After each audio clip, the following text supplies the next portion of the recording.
Tiny horizon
shores, drop into the quiet, take it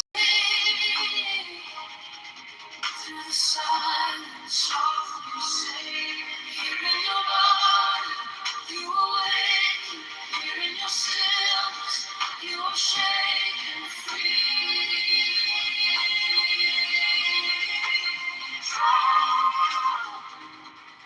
Into the quiet,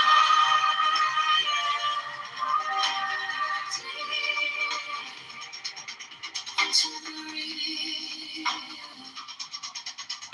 you. Follow that shoe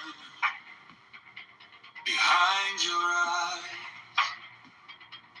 tiny horizon, velvet sky. Breathe like a mantra, wordless clear. Each slow exhale rewrites your feel. Drop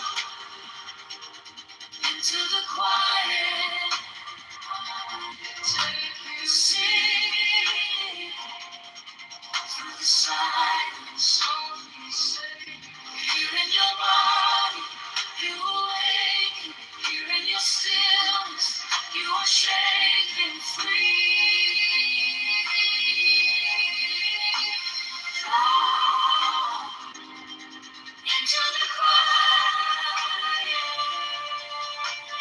deep into the real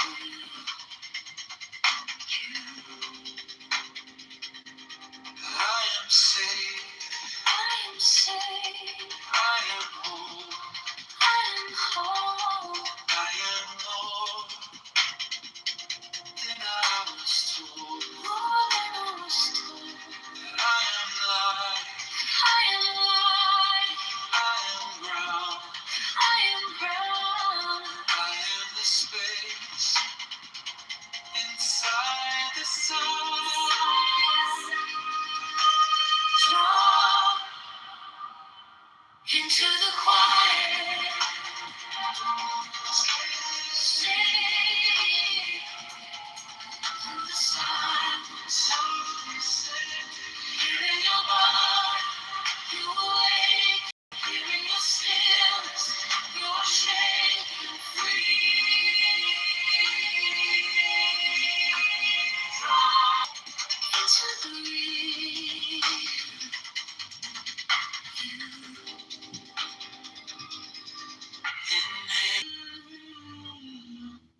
Hello? Hey, Donald, you're gay. The only reason. Donald's not gay. Donald is not an insult. I don't care. Hello, are we live on YouTube? Hello? Yes, we're live on YouTube. All right, let me go to the YouTube live and make a comment. I'd like to prove that God exists. I've been working on an equation for the past 2 weeks in my mathematical science labs. I got funding from George Soros, and I've actually drafted what I consider to be the perfect mathematical equation to convince Donald God exists. Now, this equation is specifically tailored and engineered for Donald's brain, because if we can't prove it to Donald, then the hopes of becoming Albert Einstein. Hello? Oh, okay. Okay, please hold. I gotta go to my lab and get the paperwork. I'll be right back.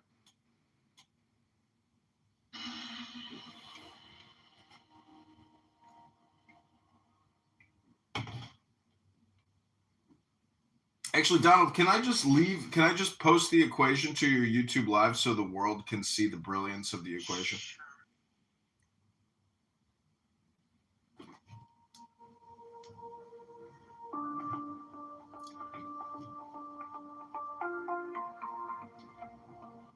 Just FYI, I spent many, many weeks on this equation, and I used AI from multiple different platforms, and I'm 100% convinced that this equation proves beyond a reasonable doubt, mathematically, scientifically, that God is real, and Donald's opinions are as valuable as the trash in your trash can. Hello? Circle of salt on the floor. Candles breathe in the dark. You trace signs in the air. I feel them light up my heart. Hello? Your eyes close. And I want to thank CM down in the audience for all of his negative criticism in the chat over the past couple days. That's what really pushed me. Hello? Hello? Hello? Yeah, I do math because I want to know the truth of the earth since my birth. And the truth is that CM is not as good as a mathematician as I am. I'm the best mathematician there is. CM is an amateur mathematician. And science. Anyways, I have my mathematical equation to prove that God exists and I am complete. I'm gonna do it with my finger in the air. Okay, I just did the sign, everybody. I just did the mathematical equation sign of the infinity loop. And I have proven beyond reasonable doubts that God is...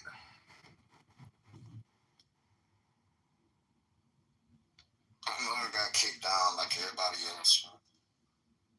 I mean, when you can't control yourself. Yeah, I wish you would kick yourself. Okay.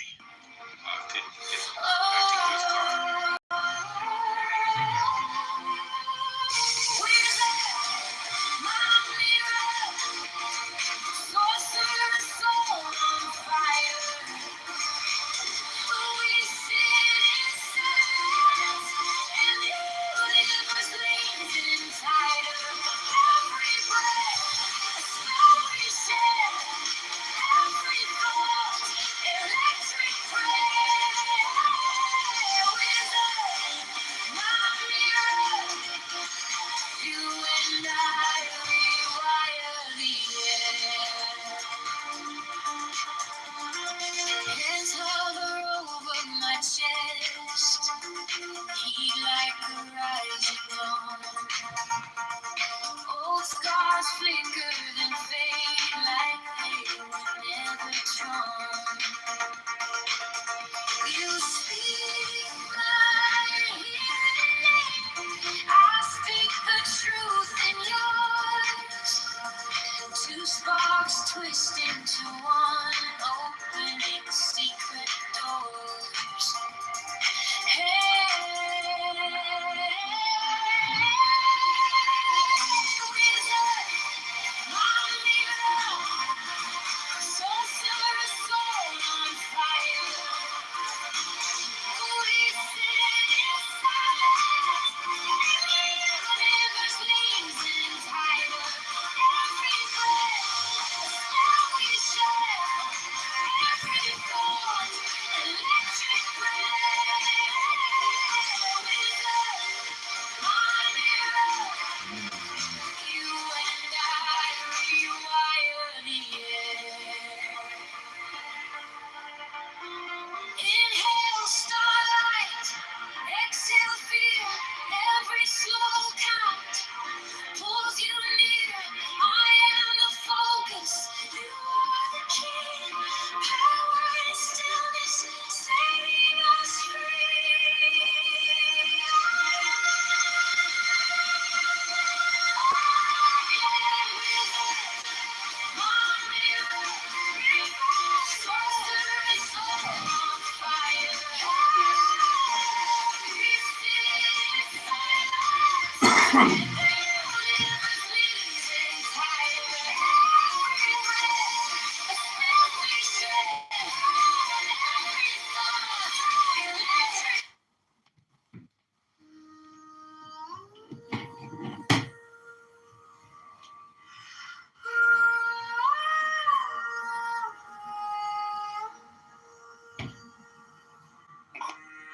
In his face. That's why Mr. Wilson said what he said to you about delineation, because this shit is crazy. How is it that somebody, you a first generation? Ashes salt in the rain. I breathe in the thunder.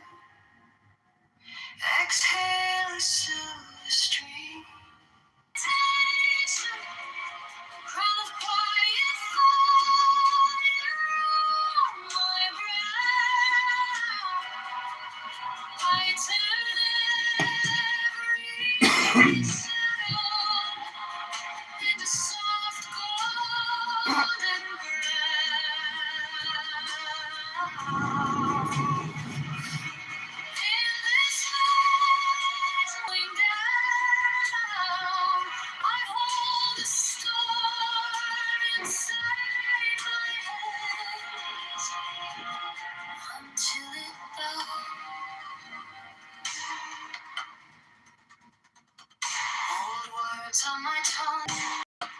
I trace you a doorway made of breath and light. Step through, leave your armor. You're safe in here tonight.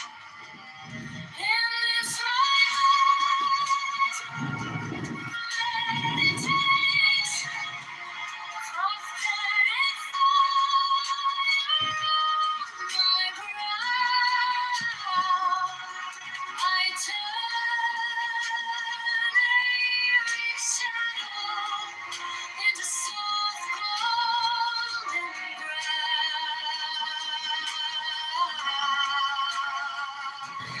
In this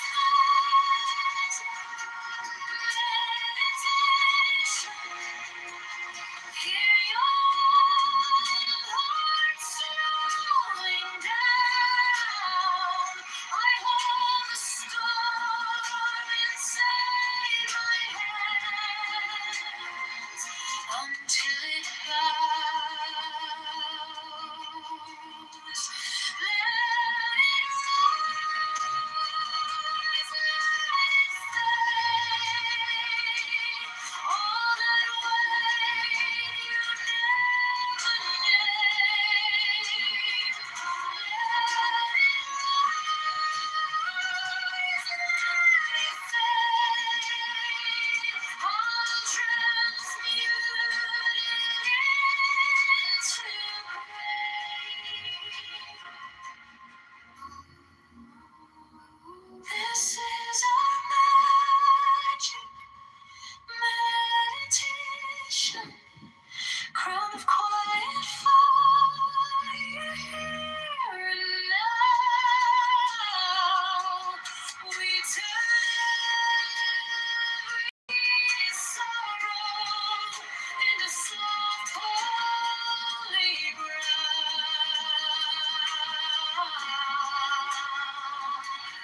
In this meditation.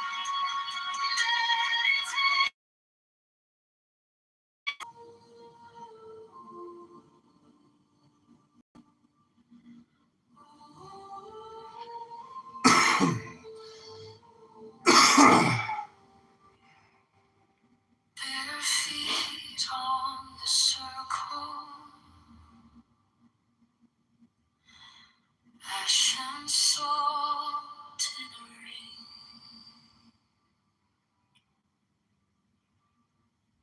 I breathe in the thunder,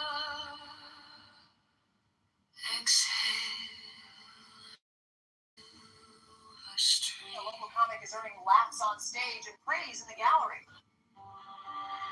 Eyes closed to the chaos.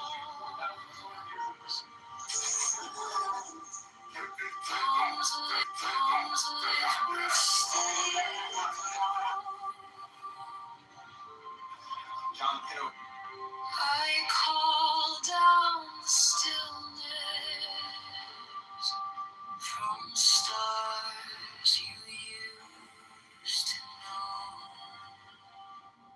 This is my magic meditation, crown of quiet fire on my brow.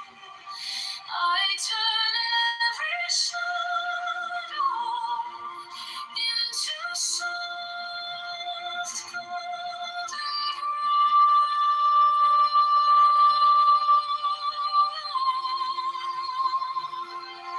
this magic meditation,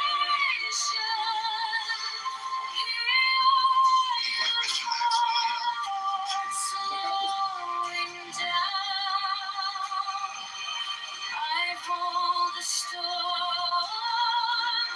inside my hands until it blows.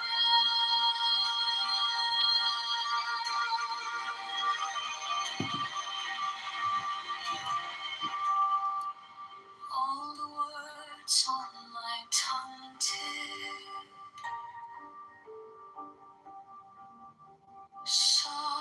this falling snow. Your fears in the lantern. I watch them lose their home.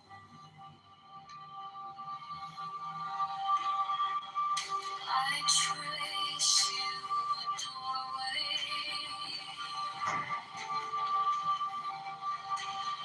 made of breath and light. Step through, leave your armor. You're safe in here tonight. In this light, I believe you just lied on the roof. Ernie's ample evidence and absent. Don't you ever accuse me of the I believe you just lied on the roof. into soft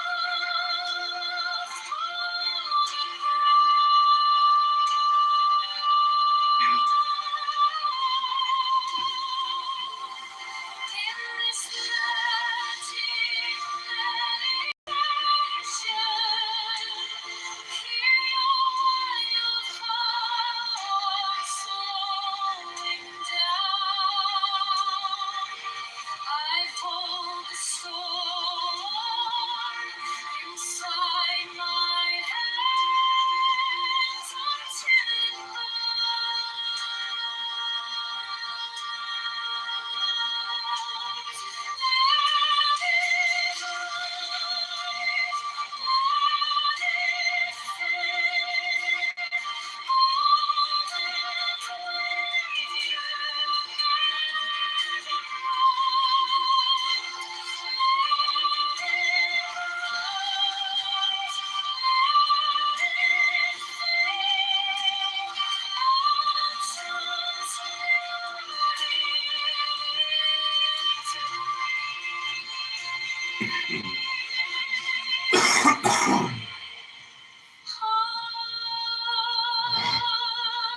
this is our magic meditation. Crown of fire, here and now. We turn every sorrow into soft Republicans are trying to make it harder for you to vote, but it's been tough. The same American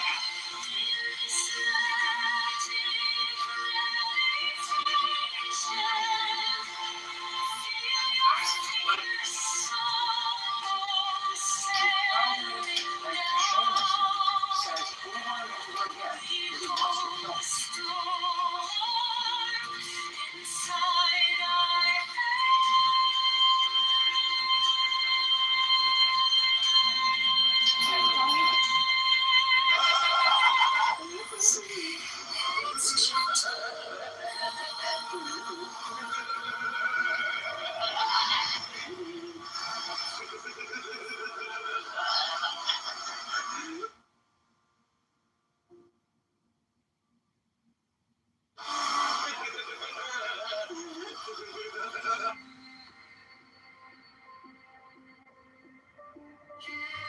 Mom, stop touching my shit!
things can you do immediately as governor?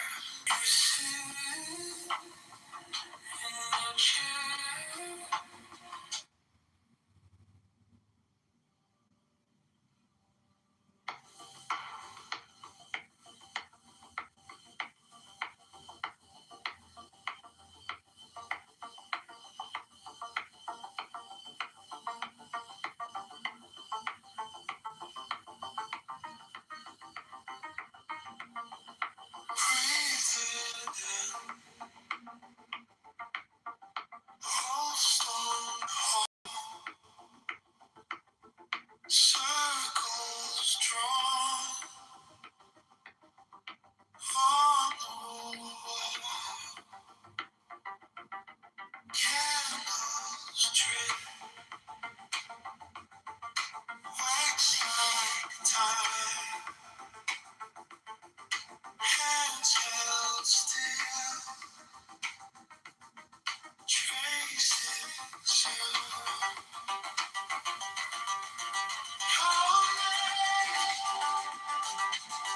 In the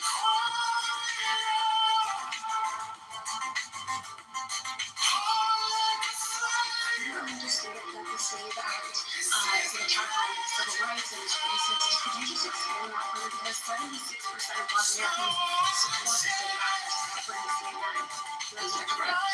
Yeah.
Chicago Flips Red, we had the pleasure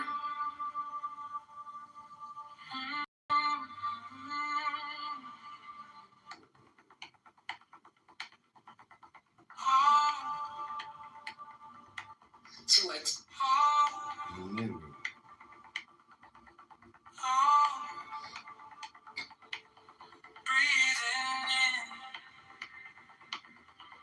Stone Hall, circles drawn.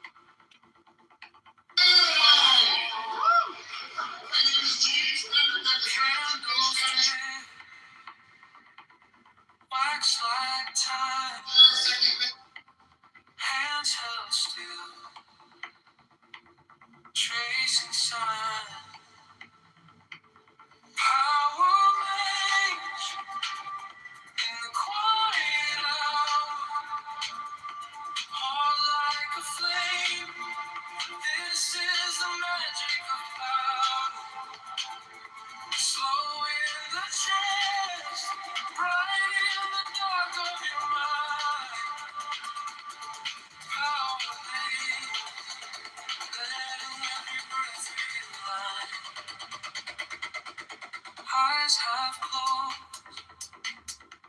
Sparks inside.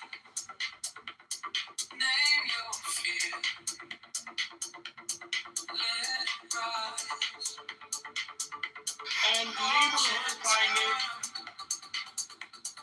Passion blue. What you see lives in you. Guess what? Power The leaders. quiet hour. Heart Looks like like a flame. horses. This is the magic of power. Slow in the Imagine that. chest. Right in the dark of your mind. Power makes every breath be alive. Imagine that.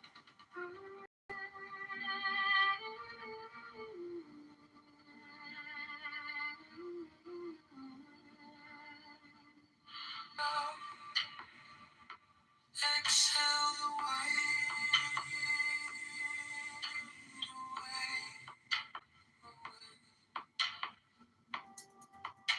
Feel how the ground keeps you here, keeps you safe.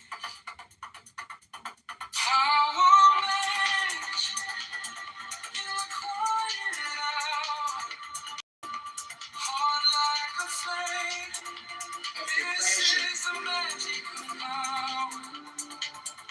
Slow in the chest. Right in the dark of your mind.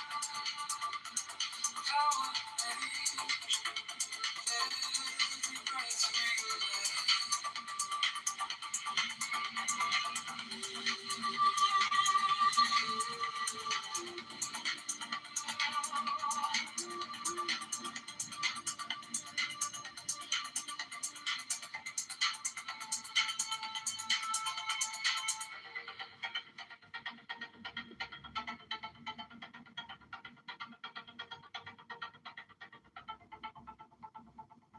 I grew up right here in Cook County.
Dawaj z tym razem tutaj, ej tu! Tutaj, dawaj bliżej, dawaj! Bliżej podejdź! Napierdalaj!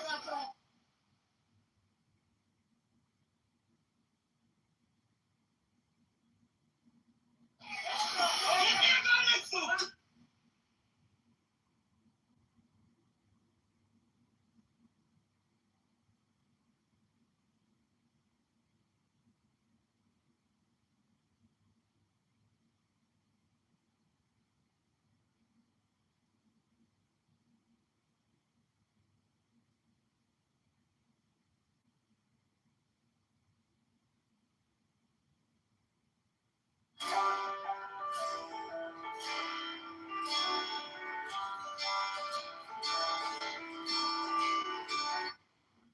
It looks like Jerry needs to be a little more comfortable. This is why we need term limit.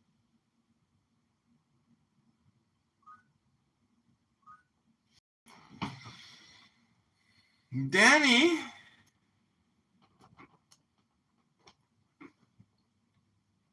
Hello? Were you trolling last night? Was I trolling last night? When am I not You're trolling? talking about the penises. Were you trolling me? The penises, I can't remember. What was it? You were pretending to be a gay man. You did a great job. Thanks. Yeah. Yeah, that was comedy. Yeah, I thought it was so good. Did they kick you out? I think so, yeah. But I had other compliments too. I had other people message me last night say I was very funny. I thought that was really good. But I still feel like it was a psyop. That was the psyop in the psyop. Okay. Becomes psyop slop. How many psyops are there? An infinite amount, because every single thing is a psyop. Oh, okay. Mm-hmm. How do I know the difference between entanglement and people reading my mind? Everybody reads people's verbal and nonverbal cues. We're scanning creatures. And part of cognitive behavioral therapy is that mind reading is people's fake problem, meaning that not a fake problem, meaning that people that do mind reading are trying to guess or infer when they shouldn't be doing that, because it's almost like speaking. The more you think, the more you speak, the further from the truth you get. So if you do mind reading, you're very far from the truth. You're using your imagination to create opinions, and opinions are what the problem is. That's why people are unhappy, because they don't go with the flow. They're constantly giving an opinion on the flow as opposed to just merging with the flow. Hello? Yeah, be the ocean. Yeah, unite, be one with the ocean. And the ocean is really a metaphor for the reservoir of subconscious emotions, which are infinite. So it's, just go with the flow. That's the whole thing. People on this app are actually trying to obstruct your flow. That's why it's called the, dark pit of despair. What is the dark pit of despair? Clubhouse. This is where souls come to die in eternity, trapped in a hell of fire. I don't know. Do you know who's back? It's just a joke. Who's back? Doc. Yeah, I talked to him last night. He was listening to me do my comedy last night. Oh, you do comedy? You didn't hear me last night? Are you talking about when you went in bathhouse? Were you in another room too? Yeah. With Doc? Yep. That was really good, I've had some weird shit happen in my life. Yeah, same here. So Clubhouse, what do you say about the communication is hypnosis? And sometimes I wonder if I hypnotize people in the wrong way. Well, you hypnotize yourself when you hypnotize other people. Neighbor means love thyself. Well, some people hurt people in order to help themselves. Manipulative people. But how do you become a president? How do you become a CEO? How do you be certain things? If you're going to be a billionaire, you have to have that type of mentality. Do you know? Not really. People promote and like the nice person. There are people out there that are just so authentic that they're unstoppable. And there's really a lot of CEOs like that are extremely well developed. So much of life just comes down to showing up, not fucking up, being pleasant in all things. If you're not pleasant in all things, you're not a very good leader, because I have, worked for this guy once, and we wasted 4 days on this like seminar, like this educational seminar. Total waste of time. Could have been compressed to like 2 hours. Instead we wasted 4 days at the government's expense. And then he has the gall to scream at all of us for wasting all of our time and making it a horrible event and screaming at us. And I'm like, bitch, you're the fucking leader. You're the one who organized all this, and you're screaming at us? We should be screaming at you, motherfucker. And we all looked at each other like, I can't believe he's screaming at us right now after he is the organizer and wasted all of our time. So, there's good people out there that won't waste your time. And, that's it. That's life. Life is complicated, Danny. But the whole point is you're in control, and people on this app want to take your control away from you. That's the whole purpose of this app. And that's how dopamine works in a way. You're on a dopamine quest. Just don't be the dope. Be the genius. No, I've been the dope. Sometimes I'm very good at psyoping, and then other times, like, they're so good at it. And I think most of the time they're better than me because they went to school for it and stuff. But what can I say?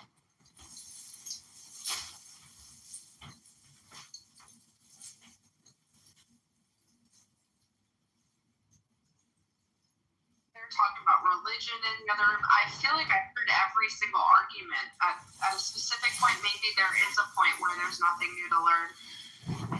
Well, not on this app.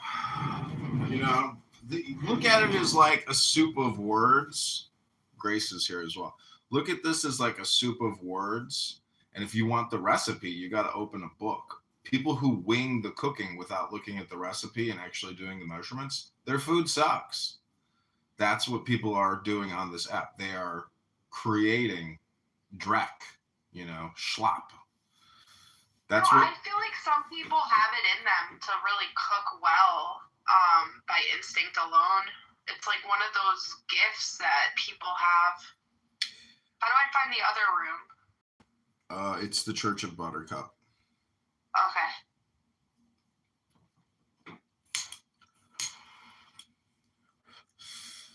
What my point is about the soup words is that when I open a book, it's like it's like a restaurant. Hello? It sounds also like your cold went away. Grace's prayer must have worked. Did you say a prayer? Yeah, she prayed over you like 2 weeks ago when you were dying of influenza. Did I get the Misha Baroff? I did it for little Haiti. I did the Misha Baroff for her. Did it dislodge the chicken wing? He was in a coma. Oh, Haiti was in a coma? Yeah, because she had like something really bad that she was in a coma. So I think they might have put her in it for like a week, and then she was really sick. She might even still be in the hospital from like 2-3 weeks ago. Yeah, I haven't seen her heard her show. It's too bad.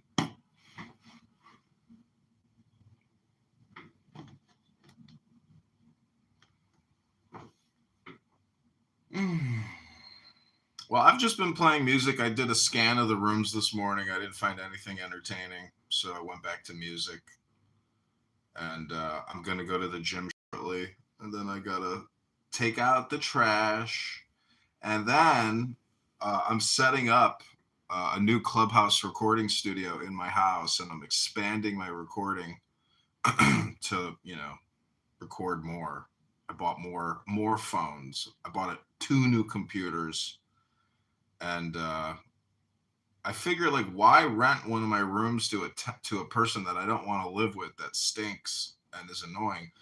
Maybe I could just turn my bedrooms into recording studios, monetize them, as opposed to like having to actually interact with real human beings. I can just surreptitiously record people wasting all their time and then waste all the time of everybody on YouTube and then deliver advertisements to people that want to waste their time. That's my theory.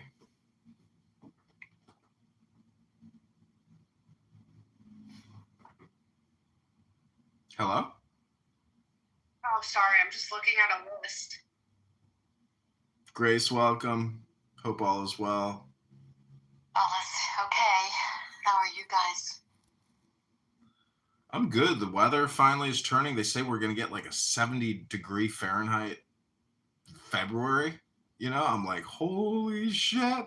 You know, when they say the groundhog like saw a shadow, didn't see a shadow, it's always the opposite. When they say that we're going to have like a longer winter, you know, it's the opposite. That's the thing people don't realize about the groundhog. I have 4 feet of snow. I don't know what you're talking about. And it's just piling up. And I'm at the top of the mountain. That's where I live. So I have no idea what everybody else is experiencing. All that I know is that it is here to stay.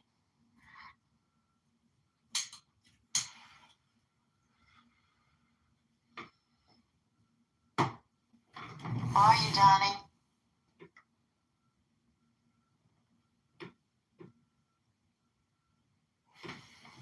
Did I interrupt something?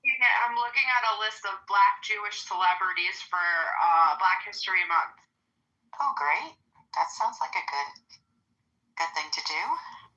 So someone said Doja Cat was anti-Semitic and to switch them with Adam Duritz, but Adam Duritz is just a Russian Jew. He's not black at all. He just has I know. dreads on. I know.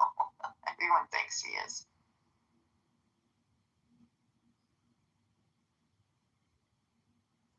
I just popped in to say hi, guys. I hope you all are well, and I hope to see you again.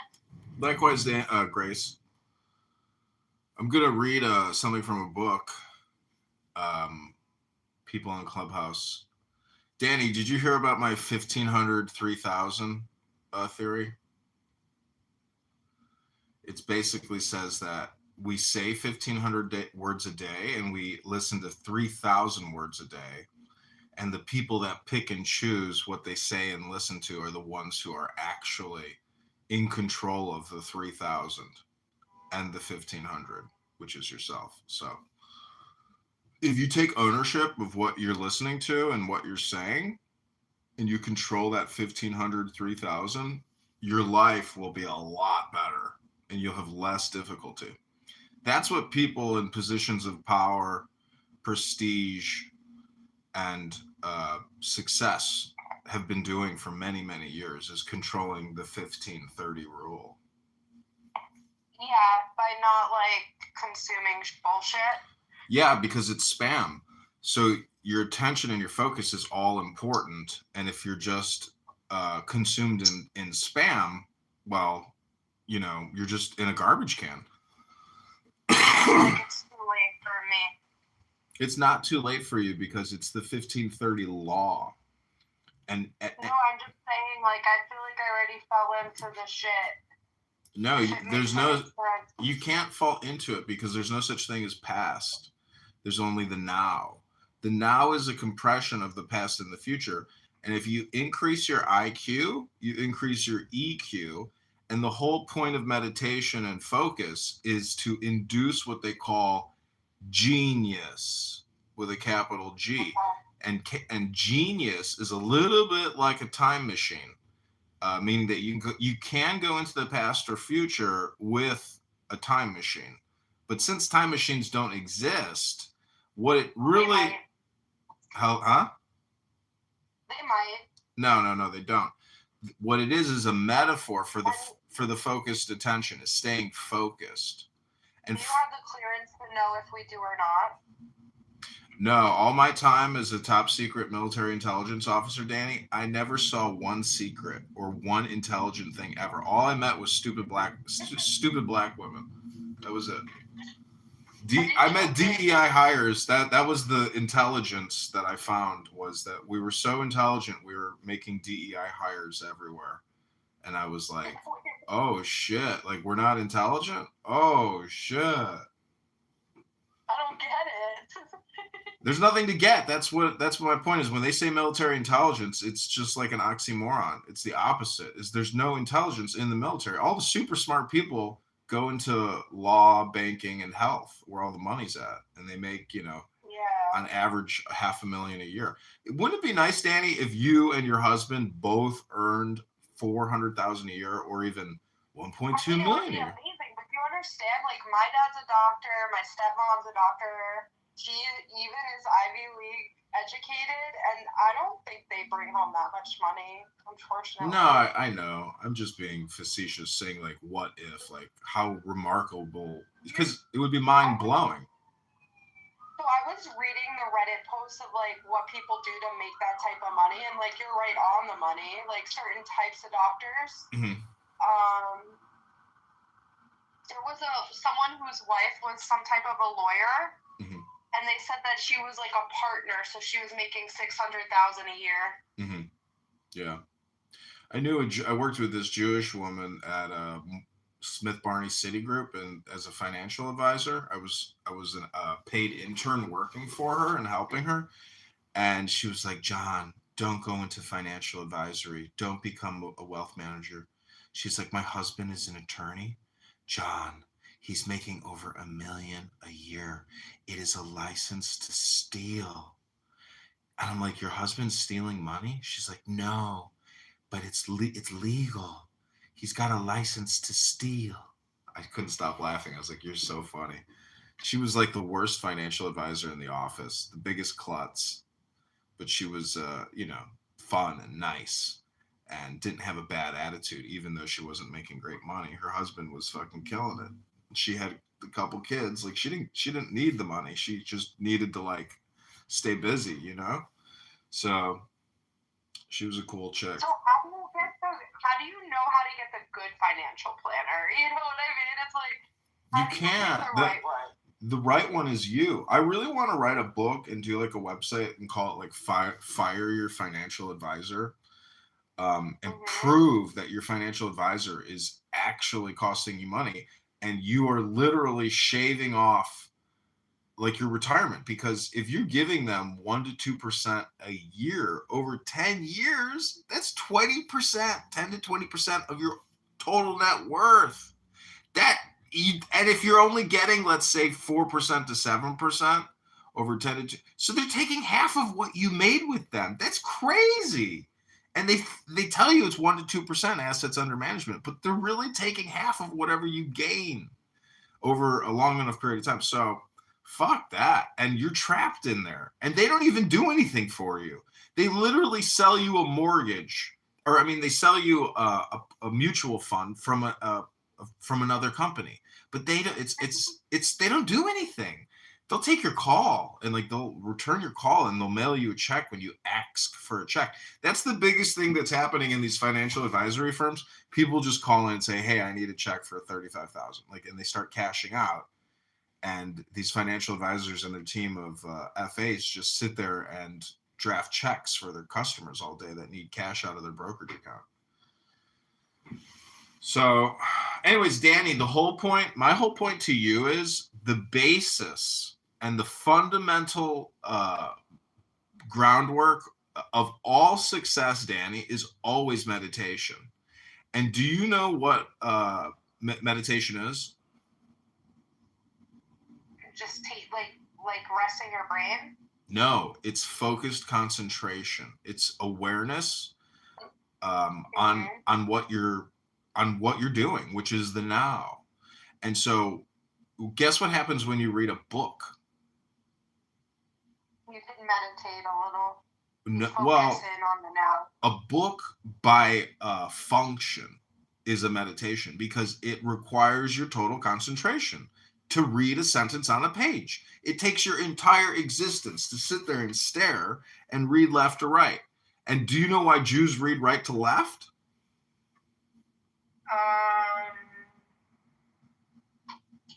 No. I don't really know the answer to that question. I think it's just because like it's the Tao, meaning that they do it. Yeah, they do it different in order to be different. It could also it could also have to do with the actual language and the writing of it. You know, I'm not sure. We could Google it. We need like Grace or that other guy, the Israeli guy knows a lot. Yeah. The older guy. Yeah. He's from Chicago.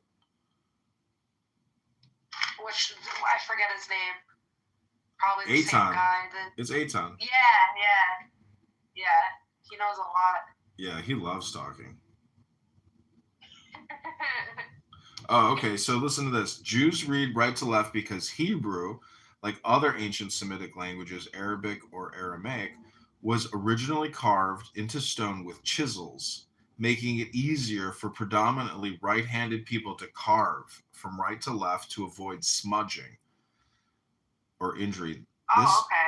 This historical practice continued with quill and ink, but some languages eventually shifted to left to right for convenience on paper, while Hebrew maintained its right to left direction due to its religious texts and cultural continuity, with Kabbalistic tradition also linking the right side to positive attributes like kindness. I was like, holy shit, I was thinking that. I was like, because the right hand is the hand of God, we probably go right to left as opposed to left to right. Like, why start at the evil position to get to the good? Start at the good, then get to the evil. Don't they say that left-handed people are more likely to be serial killers? Well, Bill Clinton is left-handed, and see, I think that's also like a metaphor too, because if you follow the left-handed path is like a, like a pirate versus, the officer and the gentleman. So it's like cops and robbers. The left side is the robber, the right side is the cop.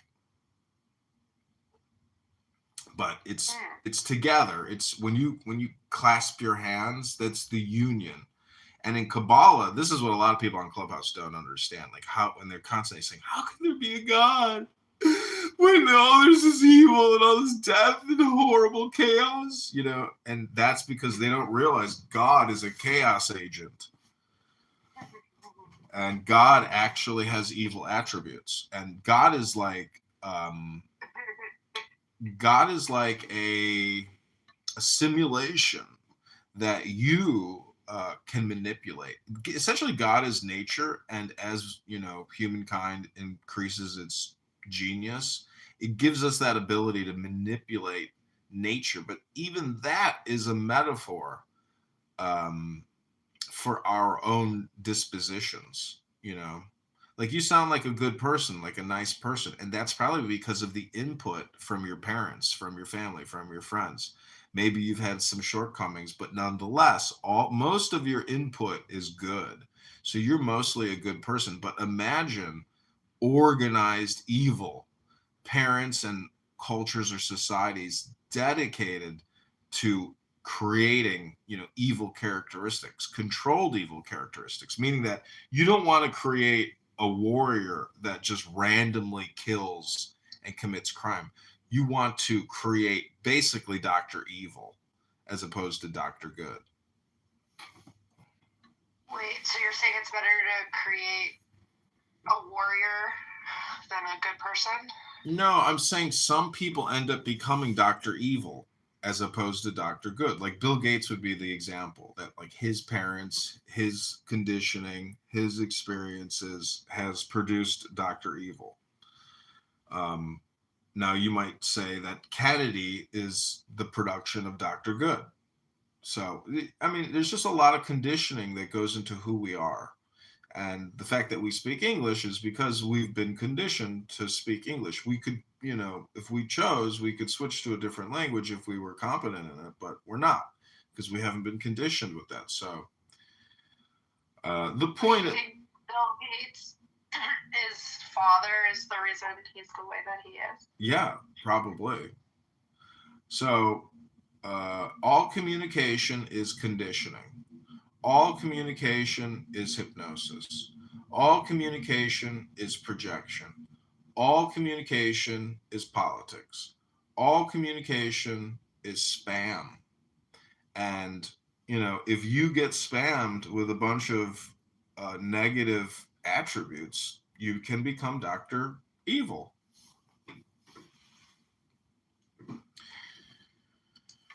Yeah.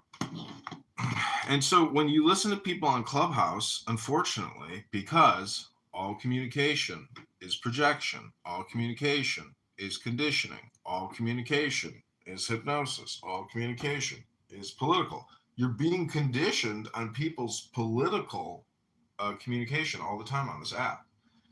And most people here, in my opinion, are very low energetic, very depressed, moping, um, and they don't know how to play the game as a system. Like I have an instruction booklet by U.S. Games Systems Incorporated out of Stanford, Connecticut, 06902.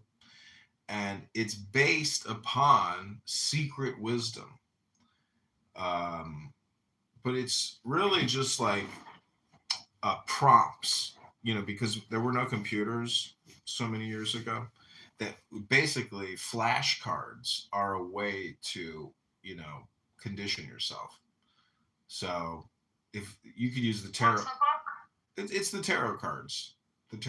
Any kind of tarot card is basically a gestalt prompting system in order to induce wisdom, because there are cards in there that are very smart. Like for example, tell me a tarot card in your memory. Do you have any tarot cards memorized? The Fool, the Hermit. Okay, so go with the Fool. What is the Fool to you in the tarot? I don't know. Okay, it's a cloaked individual, dressed in rags, and that person is holding a staff and carrying a lantern, a lamp, a light source in the darkness. But that person underneath those rags is like a 5-star, Benz. It's like buying a car that looks like a piece of shit, but on the inside it's all luxury. That's and the hermit is also like a crab or a Cancer, meaning that it burrows, it goes within. So the whole secret is within. And that's what meditation is. Again, it's just a focus. But tarot is like a way of interpretation. But again, it's almost like a pre-computer system. It's basically AI itself, because you can use it to hypnotize yourself and others. But it's all the secret symbols which are there, which always go back to go within. Within is where the mystery is living. Within you, you are the secret. And so when the saying in Zen poetry is, the more you think, the more you speak, the further from the truth you're going to get. So when you come on this app and you talk, or you listen to people talking, you're listening to sounds outside of the silence. The silence is the secret. Silence is where it's at, which is peace. Peaceful disposition. The moon light reflecting off of a perfectly harmonized and balanced light. That's what you want your emotional state to be, is always in a state of bliss. So people on this app do not talk about the theory of joy. Do you know what the theory of joy is, Dani? No. It's a psyop. It's a psyop. But it's like riding a bicycle. Though. Once you ride that bicycle of joy, you can always get back on it and ride it without having to figure it out again, because now you understand, balance. That's why riding below. Exactly. 50-50. Not too much of this, not too much of that. Ich en jach. I don't want to die. You've probably died a million times already. That's the thing, is you don't want. But the truth is, it's not about what you want. The truth is always about your opinion. And your opinion is that you die. But the truth is, you probably don't die. You probably are like an infinite, immortal soul consciousness that can't be destroyed, or crushed, or eliminated. And you probably just keep reincarnating. That's probably what's happening. And when you wake up every single day, when you wake up in the morning, people don't go, "Oh, it's a miracle! I'm alive!" They don't say that, do they? They just get up, they take a dump, and they make a cup of coffee. But they're never like, "Oh my God, look, I came back to life!" Like, so every day. Well, sometimes, I am very happy and grateful, and I'll sit with my son, and I wasn't raised that Jewish, I only knew the Shema with my mom, but, there's a couple more prayers. But, like, I put on the Modeh Ani for my son, because I think that's the prayer that you're actually praying to God, that you're thankful for the day. And it's really beautiful. Yeah, that's all you need. Yeah, that's all you need is a kindling, which is a little fire to start the blaze. I know a lot of Jews that have never been to Israel. They've never gone on a birthright trip for free. I'm like, why not? Why haven't you go to Israel for 2 weeks for free? All expenses paid. Go. You're gonna meet so many amazing people. It's like going to summer camp. Fucking in Israel for free. What the fuck? Go. What are you waiting for? You know what? It was 2 levels for me. It was, okay, I'm afraid, like, I feel like when I was growing up, like, the local newspaper was always showing all the dead kids in Israel for, like, propaganda. Like, it would be, like, dead Palestinian kids, dead Israeli kids, and they would be, like, stoning each other to death, like, every week. And so I was just, like, afraid to go. I just thought that there was always, like that it wasn't safe. But they say it's the safest place in the world for the Jewish people. I mean, that's what the people in Israel say. That's what they say. I think it's a beautiful thing. I would love to see it. And I also wanted to read about the history to figure out all these things, because they say so many things. And now that I know the history, it's just like, it must be God's way, I think. It's the only thing I can say. Well, God is everything. So, what I don't like, though, as an American, I know that, like, everything is a drama, meaning that all these foreign countries just want to keep causing drama to just, like, get our fucking money, our attention, our resources. They're, like, causing us to break our meditation. And, how long can we do that? I mean, it's insane. So do you think it's them? You think it's them doing it, or do you think it's like... Yeah, the Israelis they're fucking drama queens. Are you kidding me? They're huge drama queens that constantly demand our attention, as if Jerusalem is like the most sacred city on the fucking planet. It's not. It's a fucking metaphor for you. That's the whole thing, is all these literalists are fucking psychotic neurotics. They're delusional illusionists. It's a metaphor for your fucking brain, for personal development, wherever you find yourself at. And your problem is, Danny, like, I'm trying to give you some secret, guess what? Because, you could do a lot of things with your life, and you don't want to be boring. You don't want to be stupid. You want to be a genius, don't you? Mm-hmm. This app is going to fucking drain you. It's a parasitic app. It's a vampire app sent from hell to drain you. Like, you can use it, because above is below, below is above. If it comes from below, that means you're above. So be above. Don't be below. It's all about your frame. There was a Jewish guy on here that doesn't use this app anymore, for probably wise reasons, because he says a lot of stupid stuff. But he was talking about framing one day and what it means in psychology. I was like, shit, I never heard anybody in my whole life ever talk about framing.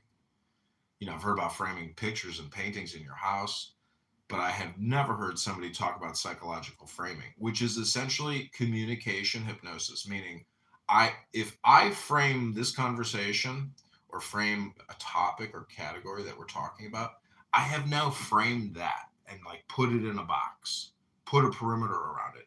But then the other person in a debate can come back with a new frame and expand the frame or narrow the frame. But it doesn't matter as long as they reframed it, because now we're operating in the new frame. You see how that works? Yeah. But it's basically people framing and reframing.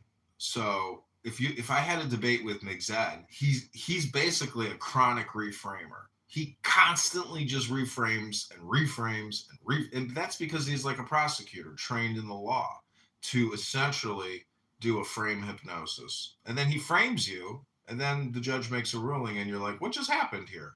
That motherfucker framed me.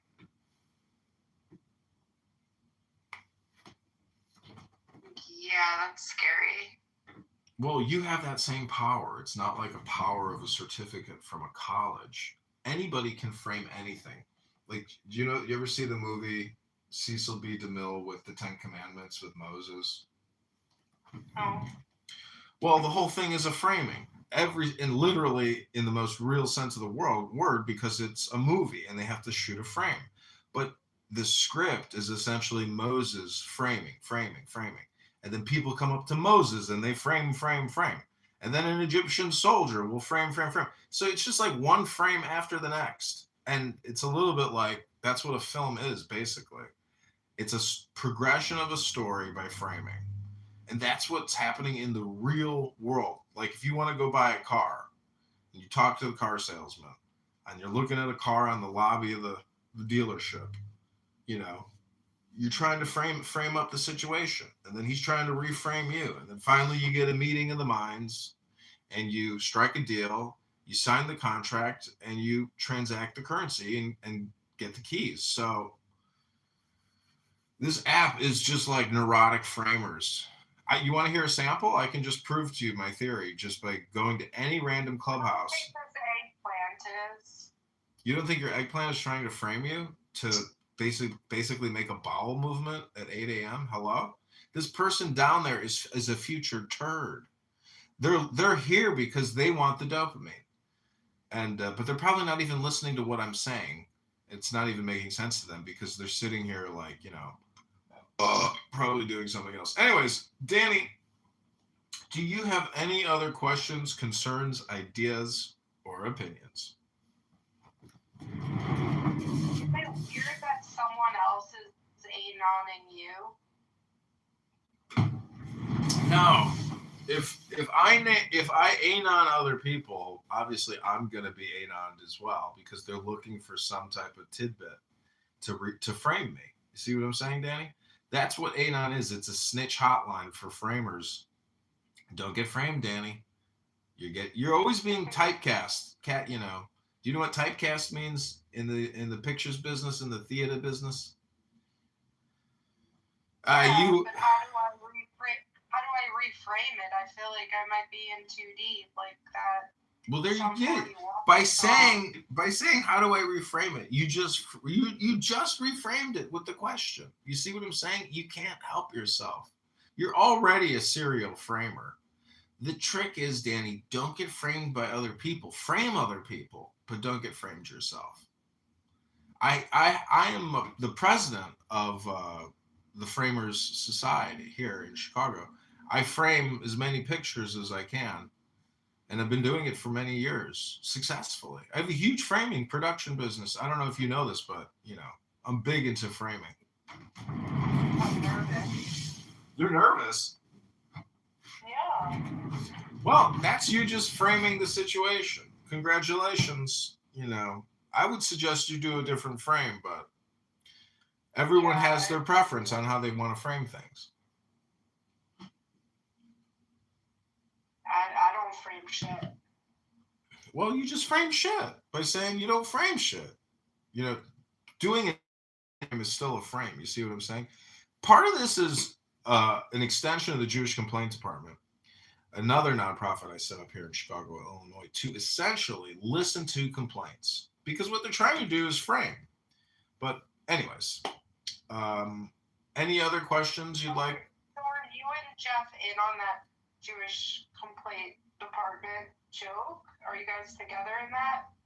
No, I started JCD. I'm the founder. Actually, it was me and Grace that started JCD because we were listening to a Jew hate room put on by Amir and his group of terrorists. And I said, you know what this is? This is just people complaining all the time. I was like, let's just set up a complaint, department. And so we did. We set up the Jewish Complaint Department, and it's the thing is, it was founded by a Jew. It's not for Jews. It's not by us, for us. It's just the Jewish Complaint Department. because there's so many Jewish complaints all the time. I was like, we need to essentially set up like a ticketing system for Jewish complaints. Whether it's Jews complaining or people complaining about Jews, I want to be at the center of all Jewish complaints. And so we set up the JCD. We come up with a brand called Fubu. JFU, Jewish Forest buys JFubu. Mm-hmm. Well, do you know what NFFN is? No. Nigga faggot faggot. No. But when I was a kid, I had Fubu gloves, and I think that was not okay because it's forest bias, but that's for the black people. JFubu. So it was like embarrassing that I wore Fubu gloves because I didn't realize it was that guy from Shark Tank brand forest bias. Fubu. We call it how do we get Zubu Zionists Zionists for us by Fubus. Zionists for us by Zionists. Zubu.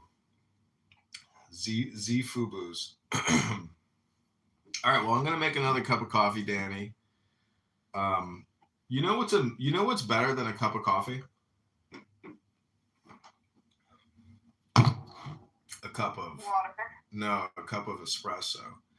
Because an espresso is like a very expensive coffee, and it's a little bit like cannabis versus tobacco. People that choose tobacco choose tobacco because it's cheaper. Cannabis is very expensive, but it's essentially the same. I don't know. I feel like cannabis is cheaper than cigarettes. Yeah. That's possible at this point. Yeah, if you could get like an ounce for under 100. Yeah. And cigarettes are like $20 a pack.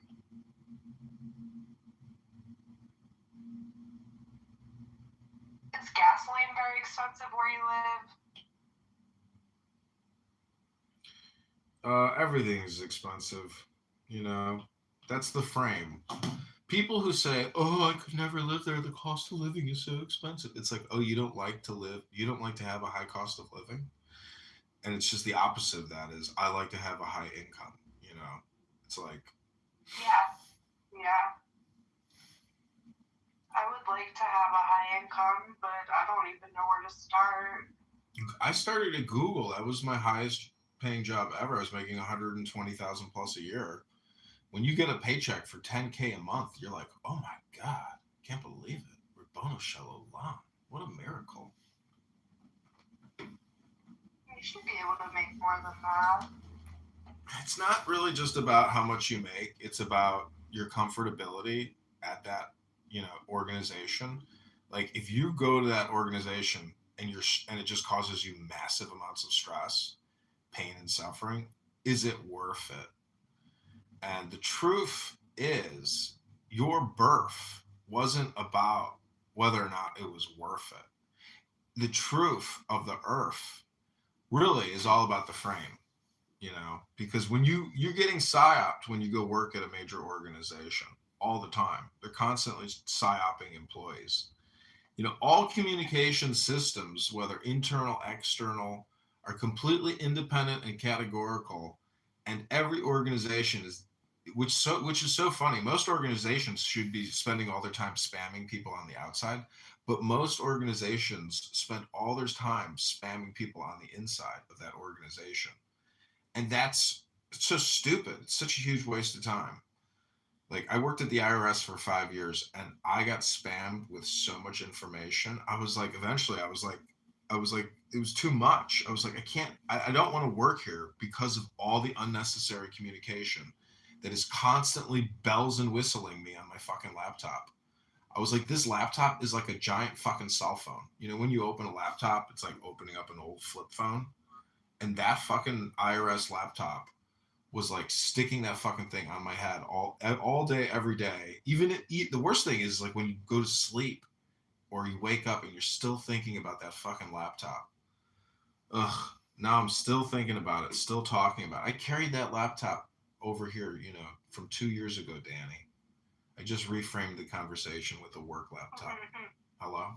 When I used to sell shoes, like, remember, like, coming in and, like, talking to my coworker who had the same dream of selling shoes, and we weren't sure if we had to share a dreaming experience or if it's just because, like, you're just at the job so much, you start to dream that you're there.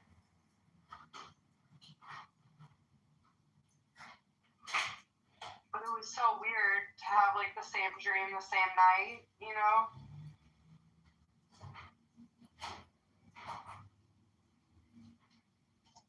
Do you believe people can communicate in their dreams?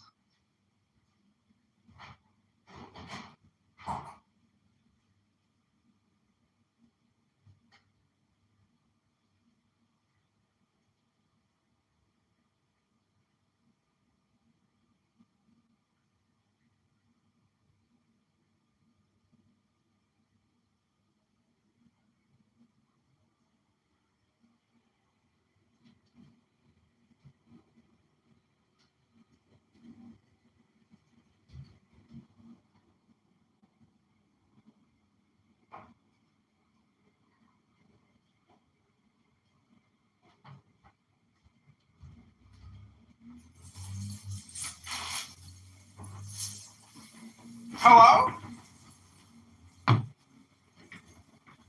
Hello?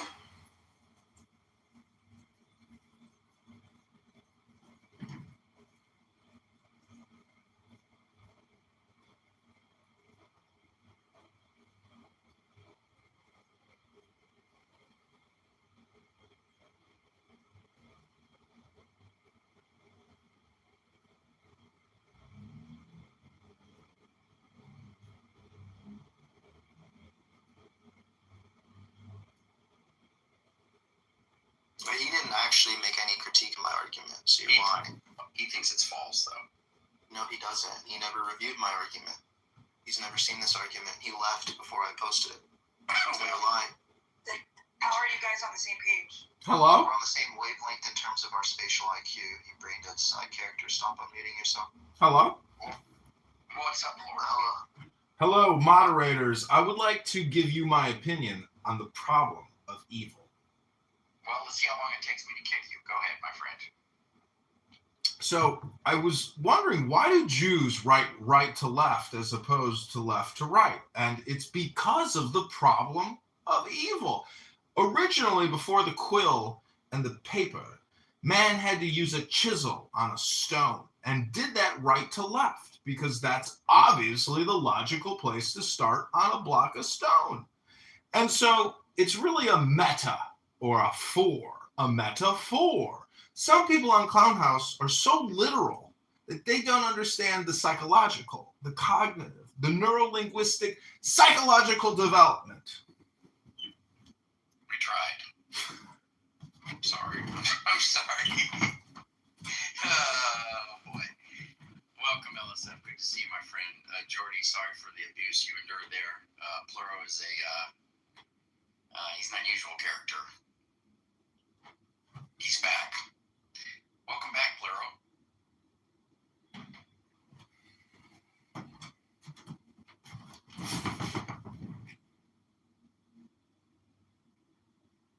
Can't remember, Jordy, are you an atheist or agnostic?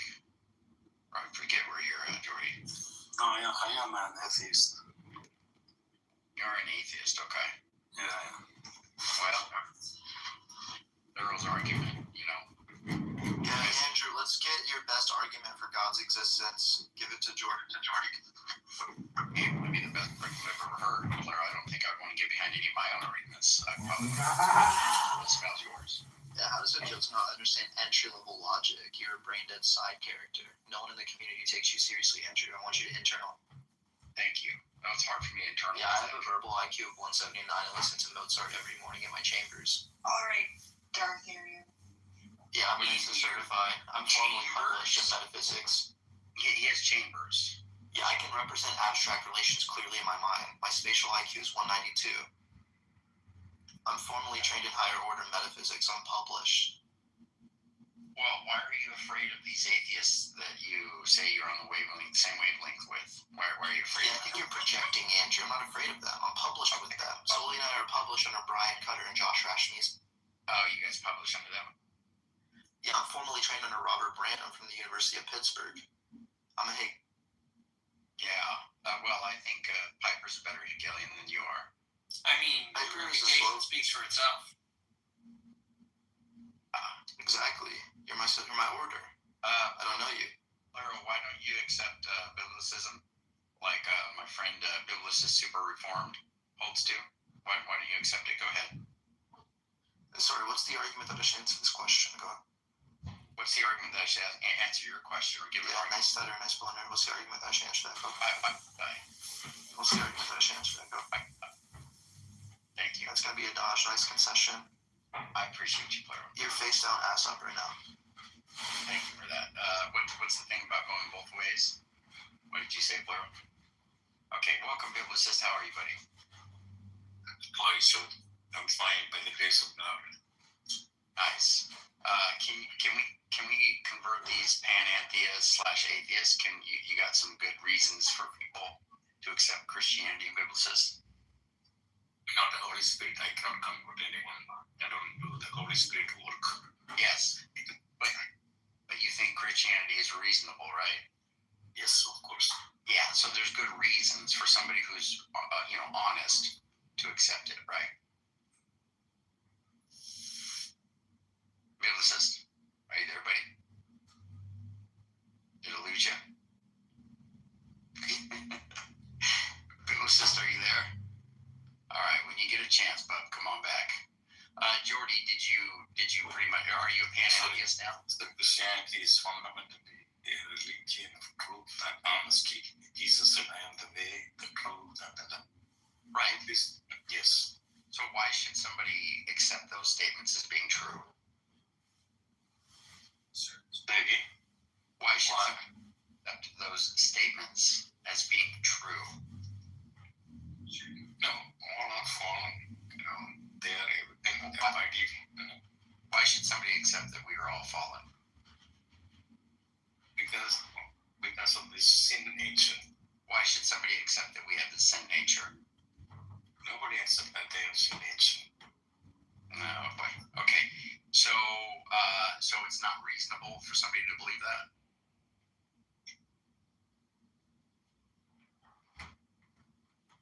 Are you there, Biblicist? You doing all right, brother? Yeah. I'm eating. I'm not spreading. Oh, Biblicist, did you know Andrew thinks God is evil? That's fine. I don't. But he's a Calvinist. He does. I do not.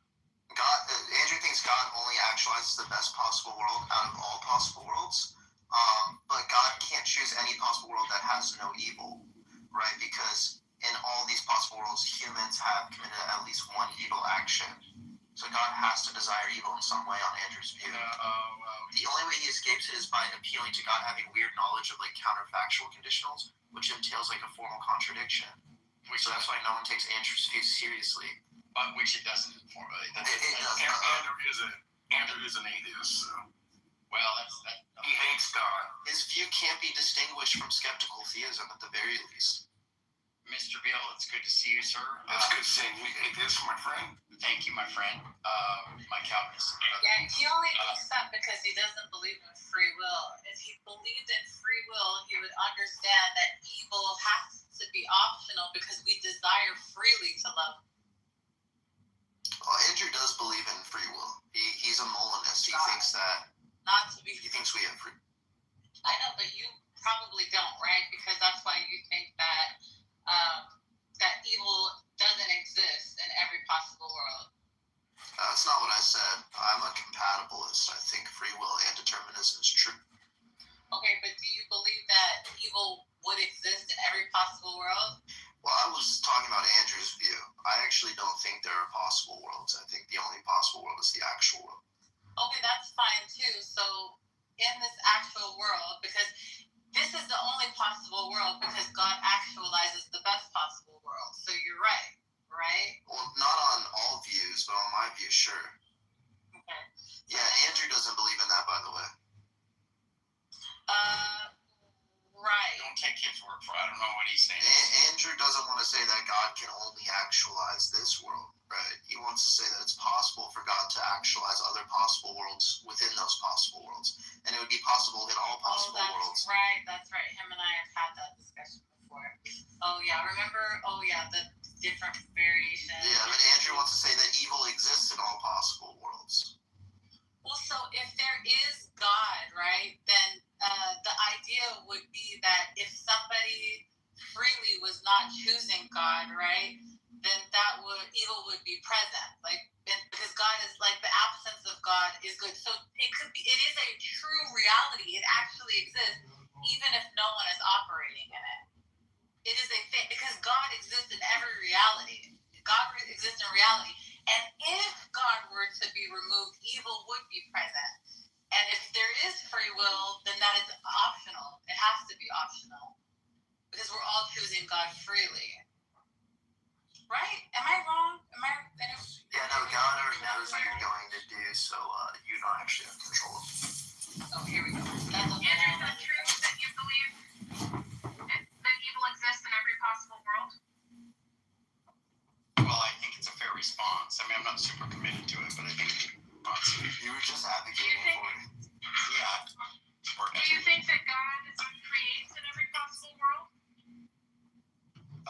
No. I think there's worlds where God does not create. And in those worlds, there is still evil, even though it's just God? No. Right, so it can't be every possible world. In every possible world in which God creates. Well, you didn't say that before, that's why I asked you. I mean, homosexuality was considered some sort of psychotic deviation in the DSM-5 for some 17 years. During psychology. It hasn't been a deviation since the DSM-5, but you're still out. Right, that's what I meant, the DSM. Sure, but I think that we learn. We live and we learn, and it's easier to condemn things that you don't understand.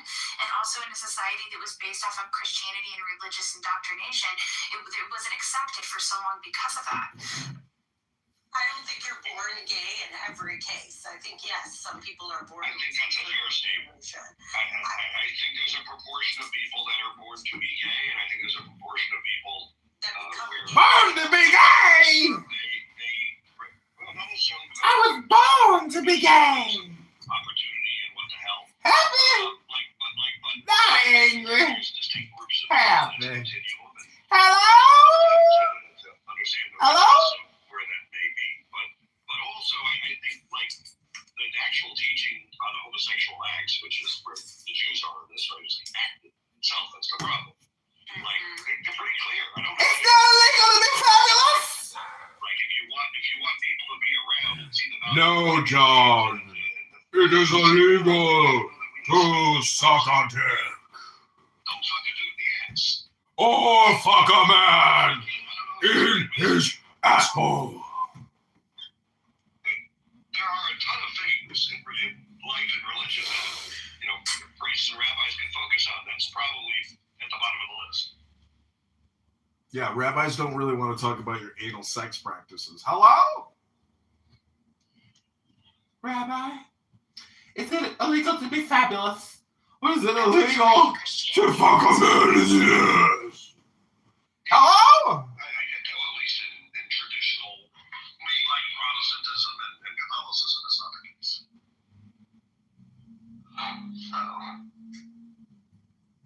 So you still like your fellow Christian people, friends? Why wouldn't I?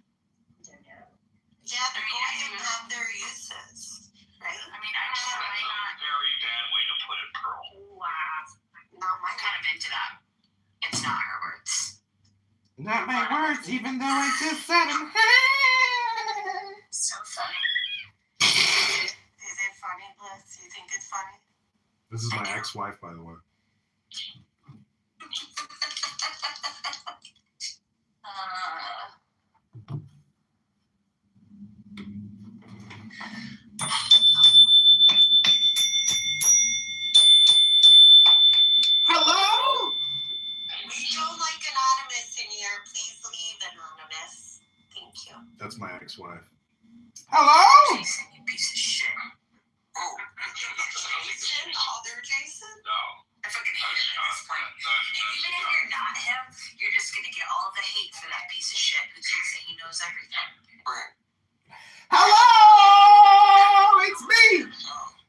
John Kitover. John Kitover. The musical. It's me, John Kitover. John Kitover, the internet troll. Hello?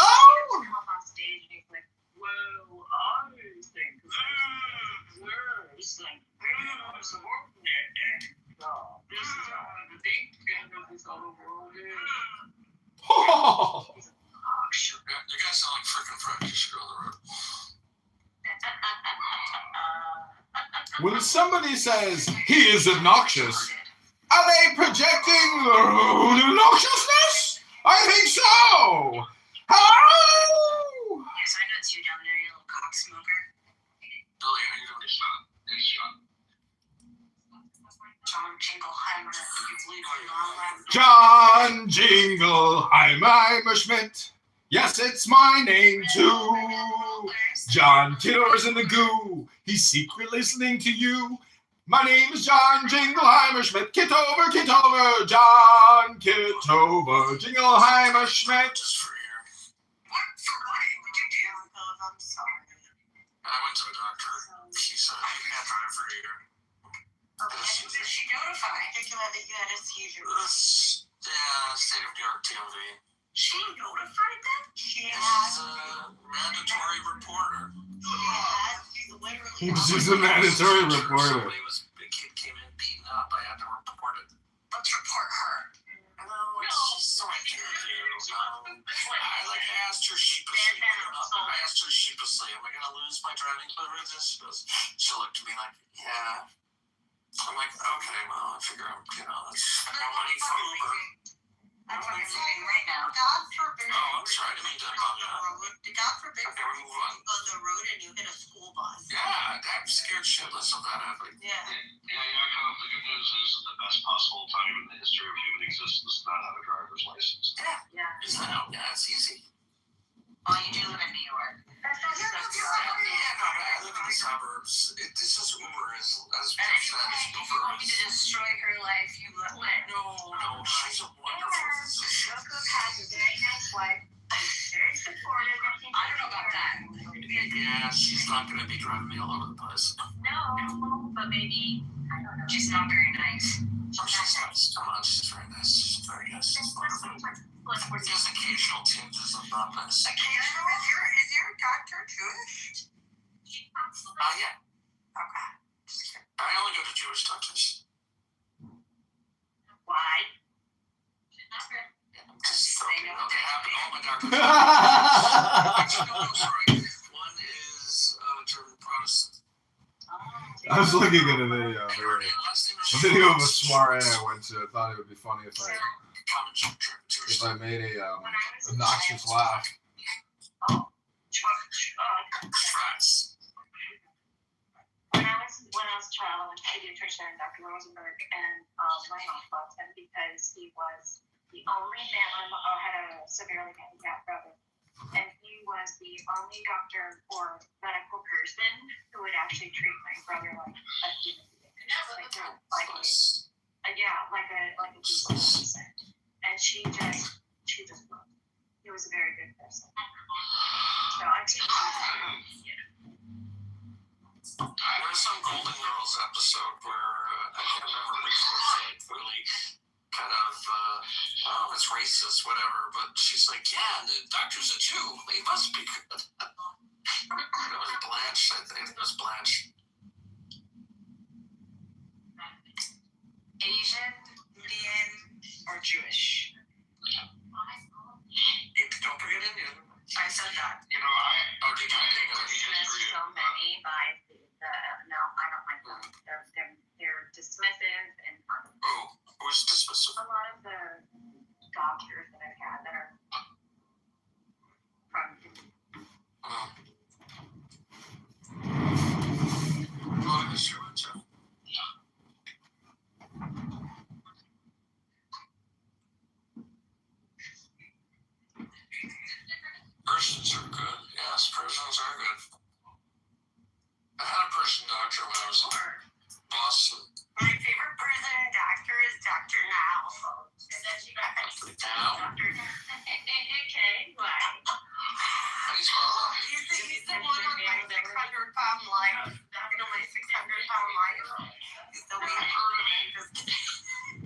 weighs 600 pounds. And he's actually fat, which is crazy. Like, oh my God. And you can't tell he's fat because the people he deals with are 600 pounds. But that doctor is overweight. Yeah, he's overweight. But like, he's fat. It's so fat. He's so fucking fat not to be a fat doctor. I love Dr. Howard. He's so epic. Oh my God. I talked to an overweight Gentile HPPs.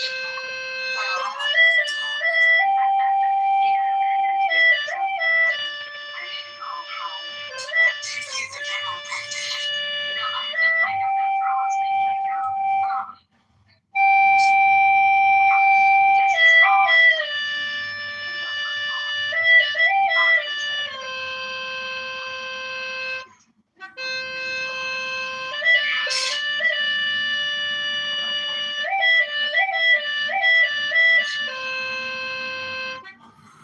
Fuck you, by the way, again. Little piece of shit. I hope that your whole entire headset breaks down, your phone falls into the sewer, and you get hit by a bus. Express your real thoughts. You may be nervous, but your energy isn't. So, literally what you do is fucking weird. I'm just saying, your presence is here. I know I'm just turning up your fucking fear. She says she wants me to drop my phone down the sewer and get hit by a bus. Rebuttal Shalom!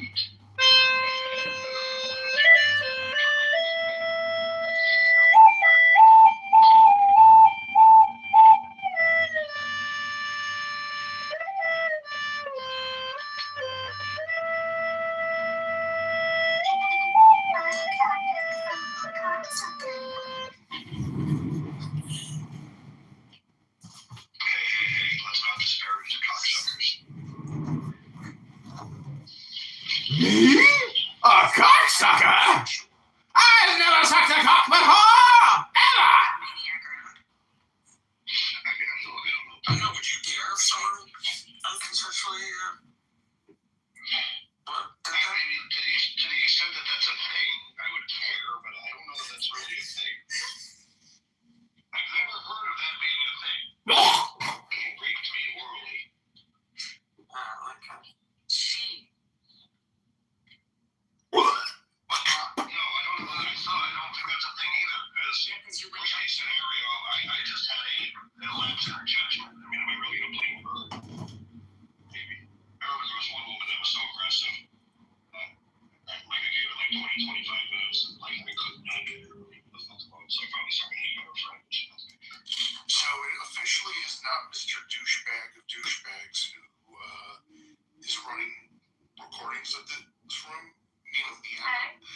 I did a scrub, but I did in the scrub notice something of who that douchebag is on live with right now, talking about quote unquote psyops.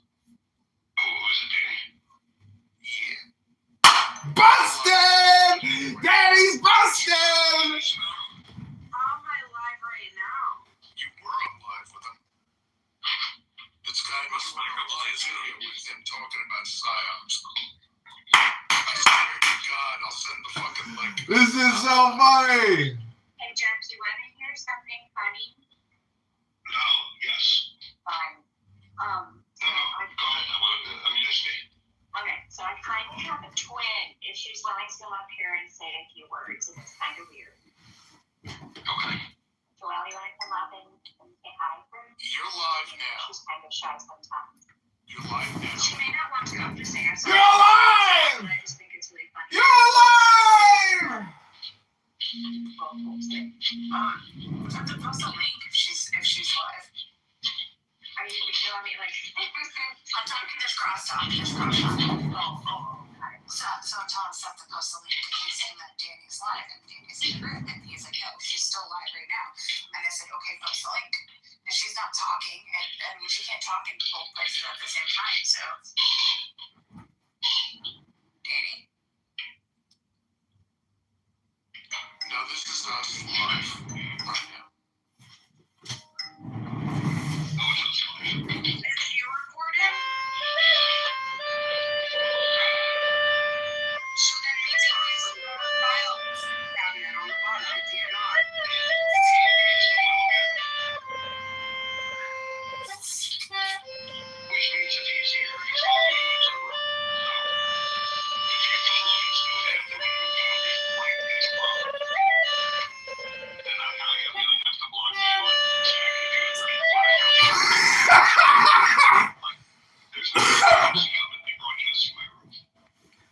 is Jeff gonna do this for? Like 20 years or something? He's out here all day long! Permanent! Fucking constant Bluetooth in the clubhouse! The guy's the ultimate clown! It's the Jeff, we got anonymous now. You can't stop us from recording. It's not your copyright, Rabbanu Shalom. There's been more than enough time to following his accounts, creating hardship. He's blaming Danny for me following a public room in a hallway. This is totally crazy. Hello? They're just angry that she talked to me. I didn't follow her in here. I come into Jeff's room every day to record. I don't come in here because of Danny, Jeff. Jeez, what a jerk. Hello?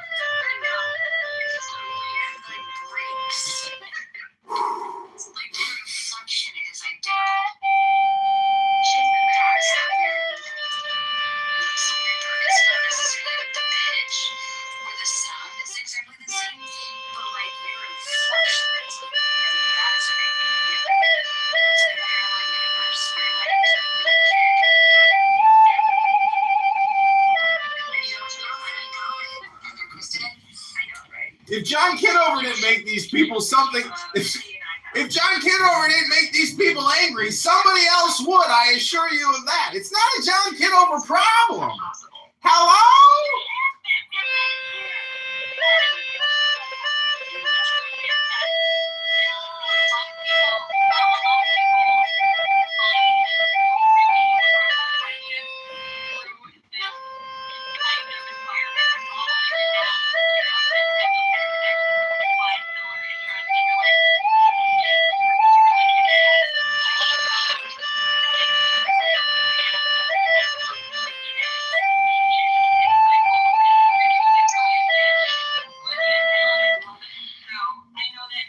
Jeff's little protective bubble, it's getting penetrated. It's Jeff's world. It's not Truman's world.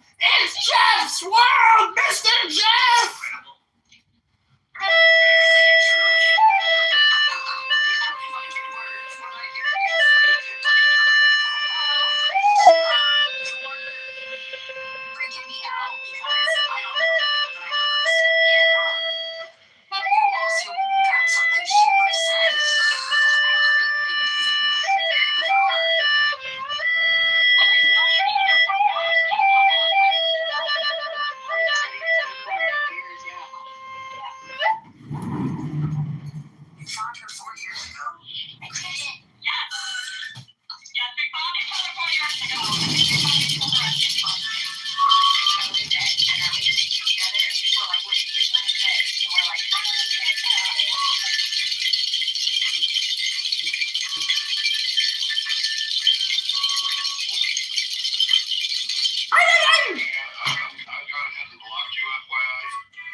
I'm blocking you, Danny. I'm gonna block you, Danny. I'm encouraging all my other moms to block you, Danny. I'm blocking Danny. I'm blocking Danny. I'm blocking Danny. I'm blocking Danny. And I encourage all my moms to block Danny.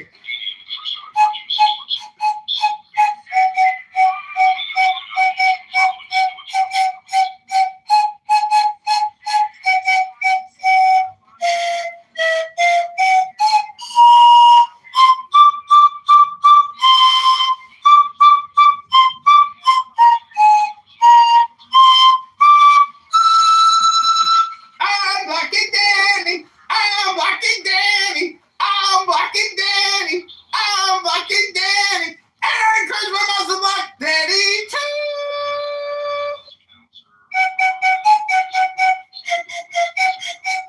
My name is Jeff, and I'm a financial advisor living in Miami, consulting with high net worth clients looking to get the highest rates of return with the lowest rates of risk. My Instagram is on my profile. You can follow me and send it to me. I'm blocking Danny. I'm blocking Danny. And I encourage my moderators to block Danny too.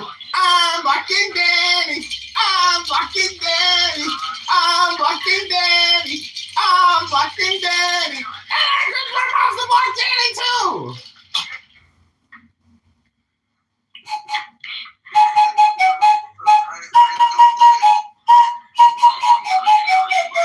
I'm Algerian.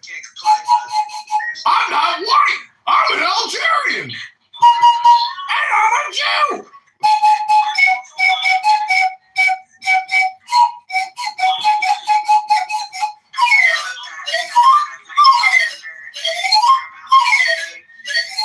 And they want me to drop my cell phone in the sewer and get hit by a bus. I don't take the bus.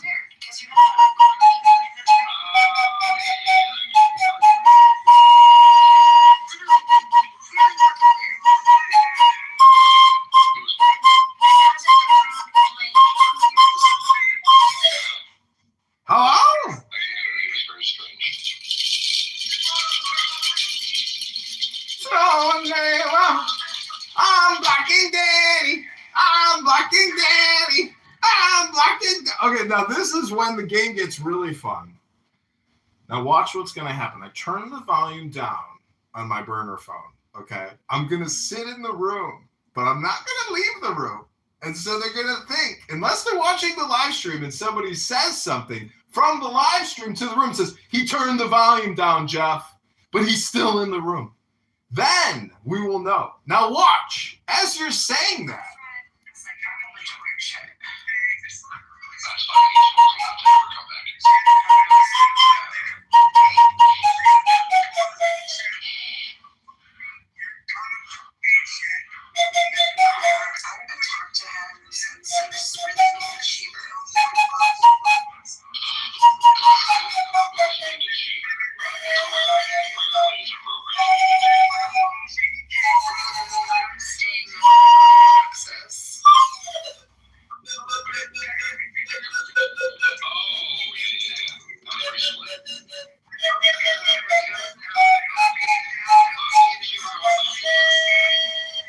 Come back.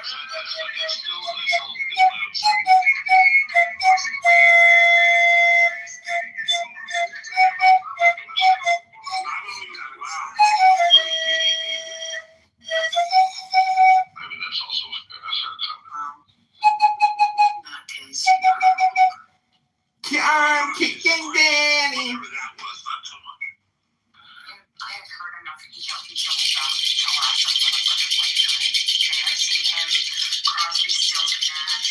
But have you seen the John Kitover band?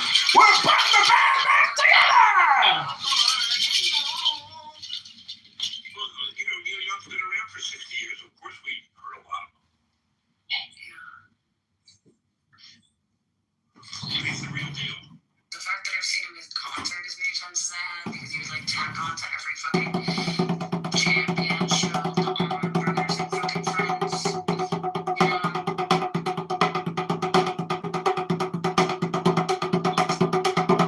John Kitover Band.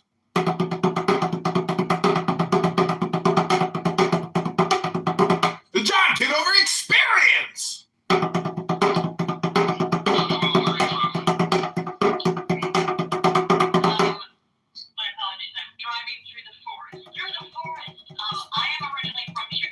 Chicago!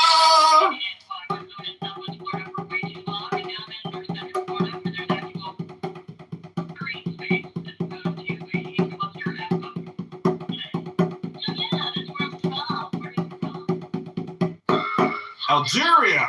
He's not white, and he's a Jew. Miami.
Jeff Green, financial advisor, Fort Lauderdale. Google search. Jeff Green, Fort Lauderdale, financial advisor, search. Hello?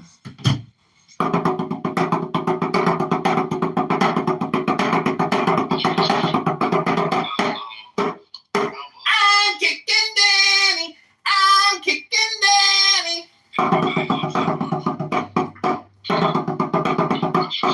And I'm blocking Zach.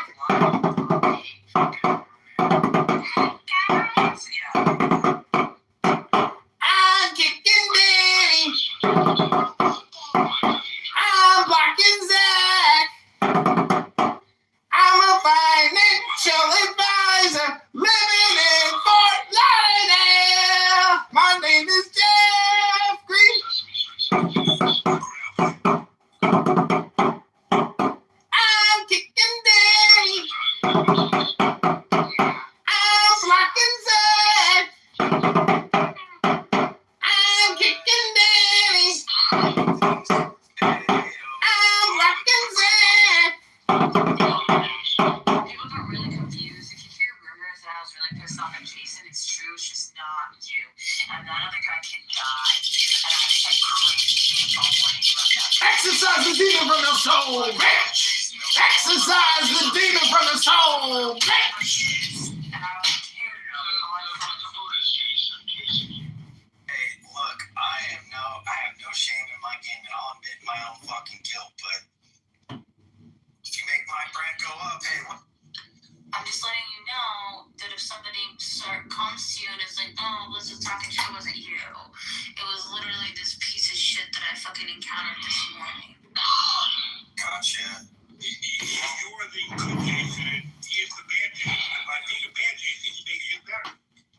Yeah. Jason just said. Yeah, fucking ball sack. Jason ball sack. You're leaving it on the table. His name is Jason. You should convert it to douchebag. A douchebag. Yeah, people usually don't tell me there's a problem unless they want to gossip about other shit, so no one tells me that I'm mad at you or you're mad at me unless they got other shit to tell me. I just watch those people and I'm like, alright, thanks for letting me know. Yeah, the funny is,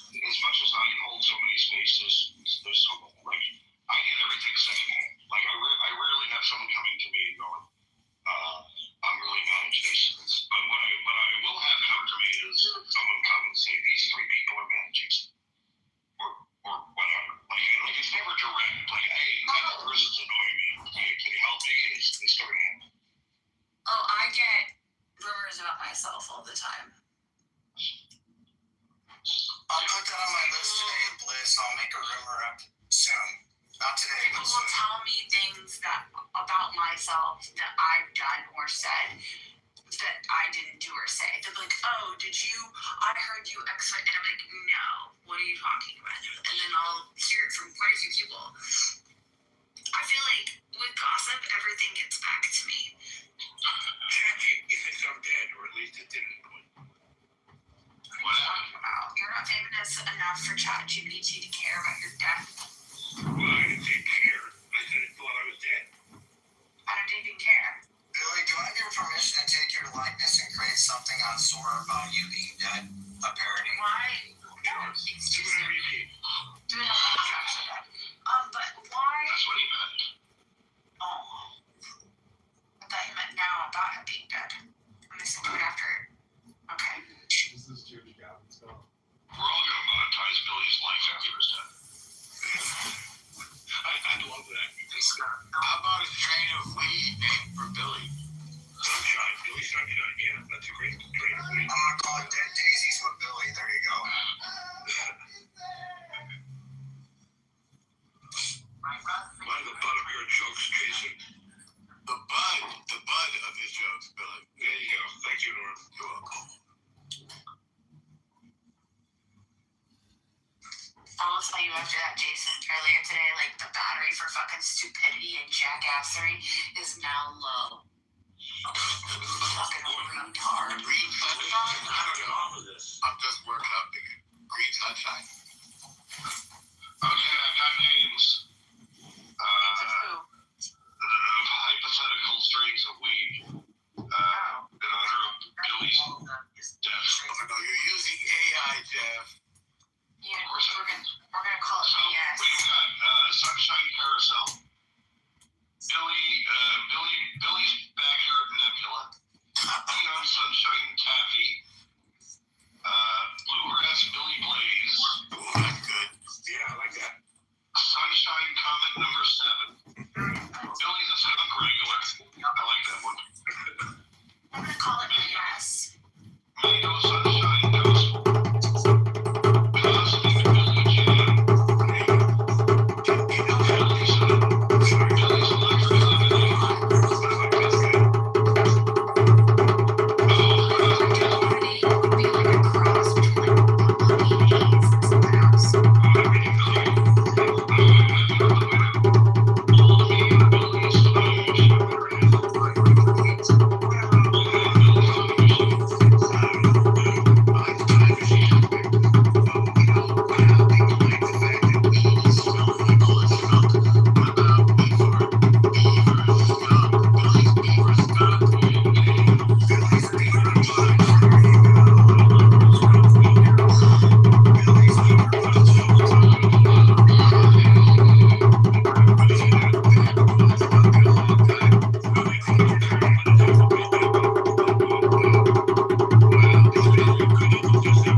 One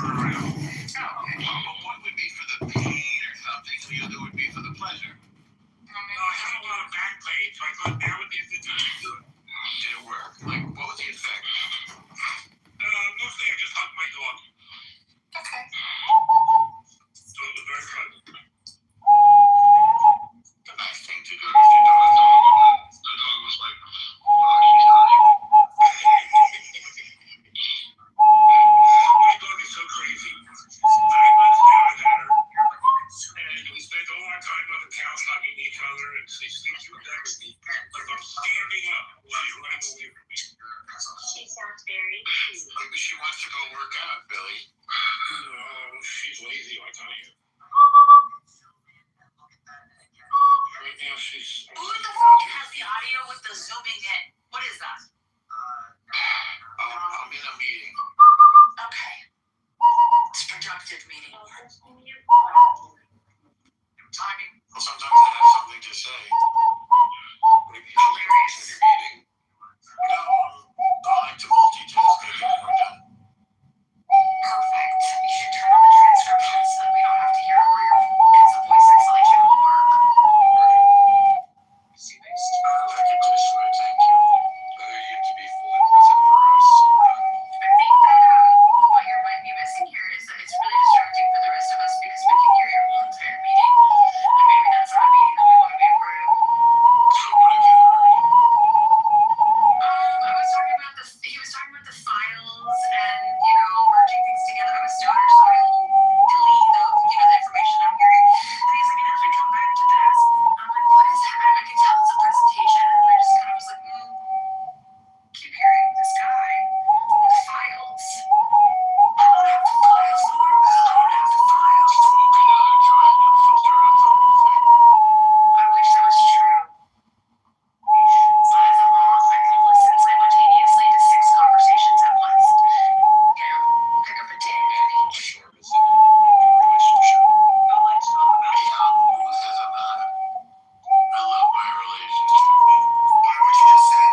Never had one lesson.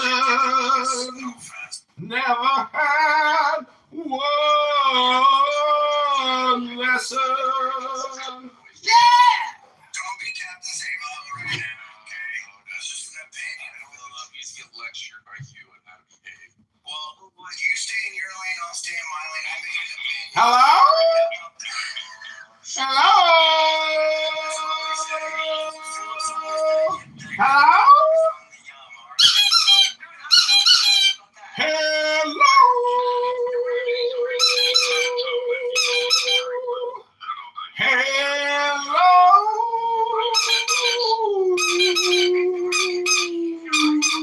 That I said something and I can give that to you, but then it's just like, but don't act as if it's the perception of I can do it and you can't. It's so fucking weird. I know you. I'm just saying, like, we come here, and I was trying to let you know we could hear it. I wasn't like, hey, Sean, just fucking hear you. I was like, hey, Never had one lesson. Never had one lesson. Never had one lesson. Never had one lesson. Yeah! It's very simple. is the only, like, yeah, like, You were fine. Whether or not other people want to see words.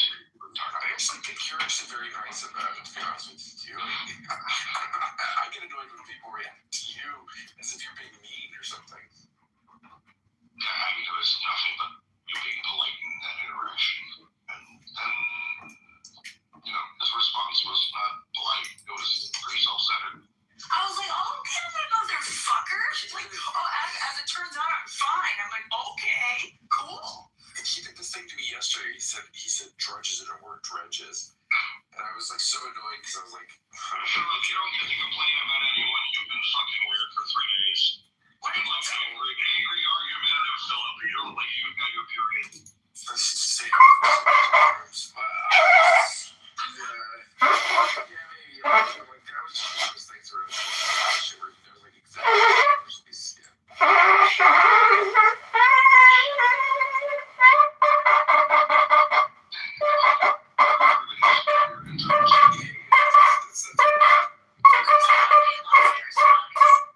Lots of personalities.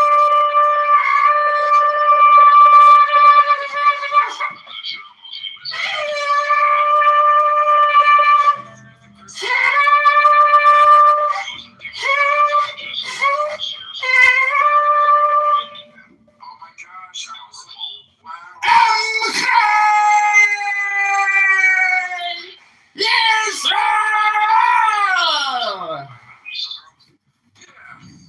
Yeah, that was actually That was actually Chris. Okay. Kristen is very opinionated. You've been around, like, yeah. Ribono Shalola. I was just very surprised. Ribono Shalola. Ribono Shalola. Ribono Shalola. Orange cat, a redhead. Ribono Shalola. See, Kristen, this is why we don't work. Ribono Shalola. They're all, they're the gingers of the Ribono Shalola. Achievers. I'm sorry, you made a claim. Can you provide some evidence to suggest they get along better than other groups? I think No, I just meant like if they grow up together. Ribono Shalola. your claim seems to be that they get along. Ribono Shalola. I haven't seen the others. Ribono Shalola. let's just like Find something. let's cut it. Ribono Shalola. All day long, these emails from Jeffrey Epstein. But, Philip, did you see that last email from Jeffrey Epstein? I have no idea. Ribono Shalola. Seriously, he was mocking me.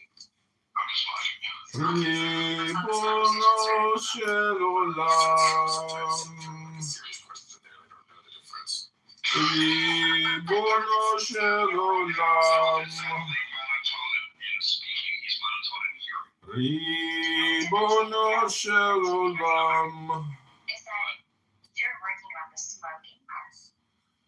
Ribono shel olam. No, I didn't realize you were such a big supporter of me quitting. I'm gonna keep smoking. Ribono shel olam.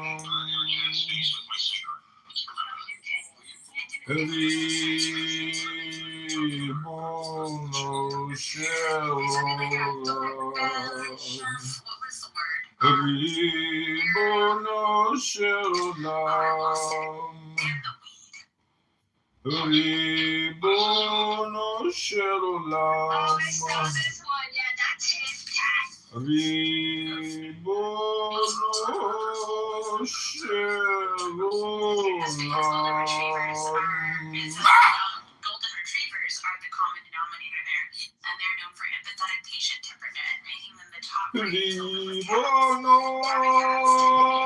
Playful, complimenting the dog's energy without excessive Ribono shel olam. Ribono shel olam. Which is a great question because I missed her as well. And she made me laugh for the half hour I was around her. She's still doing very great. But she's working. You usually I think she's been Ribono shel olam. Ribono shel olam. He built it because it's way better than Clubhouse, and it really is. Ribono shel Cackles. But it's gotta be available for Android to Ribono shel olam. They don't make it easy. They don't like to talk to each other. Ribono shel olam. iPhone? How would you feel about that? I didn't think so. I figured your personality was going to reject that immediately. Like, it's not like you're poor and can't afford a fucking iPhone. It's just that you don't want one, so. Yeah. So, it's not going to work out for any of us, really. What do you guys think about this new screen app on the iPhones? I hate it. You mean the one that makes you, like, say your name and why you're calling? Yeah. Okay, yeah, so because of my job, that's why I hate it. Because I'm doing warm calls all the time to donors. And then it'll be like, state your name and why you're calling. I said, what the, like, am I making a jail call? Bliss, cell block 1. Would you like to accept a call from Bliss, cell block 1, an inmate at the El Paso County Correctional Facility? Press 1. That's how I feel every fucking time. Ribono shel olam. Plus, then people really know that they don't want to talk to you. You know what I mean? Because they're like screaming. Ribono shel olam. Switching the main mode and like, I know you're looking at your phone right now, but that's creepy. Can't do that. Because there also is that setting where like, as somebody is leaving a voicemail and it's being transcribed, you are getting time on your phone and you can pick up in the middle of the voicemail at any time. Like, what is this psycho shit? Yeah, that is a little bit, but I like the fact that like, if I don't know who it is, I can quickly send that direction, and then I don't have to like read a voicemail, I guess. Whatever. I get it. It's like it's gonna be interesting to see how you guys have to adapt to it, I guess. I mean, it's warm calling, so I still do it anyway. Yeah, good for you for doing that though. That's probably why you're so good at your job, is that you're not afraid to cold calling or warm calling. I call 40 to 80 people a month. It's funny how many people like can't do your job because they can't get over themselves. I can't get or the hardest part is like being told by somebody else that you have to ask somebody for like a really large amount of money.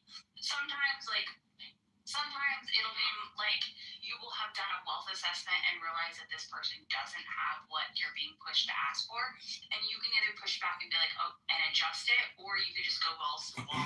Most of the time, I don't give a fuck. I'll ask somebody for crazy amounts of money. Because what are you gonna do? You're gonna say no? It doesn't affect my life. We're not friends. You know what I mean? Like, I'm doing a job here. So it's like you hate me, and nobody hates somebody for asking them for money. They just say no. Or it's just, here's the other thing I've learned, is it's so awkward for people, like the conversation of money. Even when you owe somebody money, I find people have a hard time. So like, it's interesting because if somebody does have that kind of uncomfortable relationship to the conversation, it makes it 10 times easier for me to push you into a space where you're uncomfortable saying no, because you're not comfortable talking about money, so you're less likely to tell me no. Yeah, there's also a weird dynamic if you ask for too much that they're actually Yeah, Jeff, where is my plane ticket to Miami? Oh, Kristen, stop it. It's annoying. Thank you. I didn't sign up for daily harassment. Are you sure? Because you're on this app, Jeff. As much as I was gonna let that slide. Oh God. Why can't I jump with you? Because I don't. No, I get it. I'm not arguing. I get it. I'm just I kidding with find it uncomfortable. I understand. If I was a woman, every woman on the stage would agree with me. Women on the scene. I agree with you. And that's why I'm saying I'm just not going to mention it anymore. I'm just saying that I was just being funny and I wanted to be more. Hi, Leslie. You missed Oh my God, I missed you. Jason from the room. Did Jason Lily get upset with the room? Wow. Where did you go? I asked for Leslie and I got Really, I was yelling about you last night. Okay? It's like, what is this? How were you thinking about him? I was just like, I haven't talked to Billy in a while. I should text him. You just got out of the room. Where's Leslie? Thank you. And when you said to the room, where's Leslie? I texted Leslie, we miss. Oh, okay. Yeah. I was finishing up something and I'm finally here. Literally, Billy was like, I miss Leslie. And I just sent a message. Hi, Leslie. Hi, thank you. Welcome. Dude, We've accomplished a lot this morning. how many Valentines do I have here? I'm gonna assume a lot. Hello, my Valentines. My Leslieans.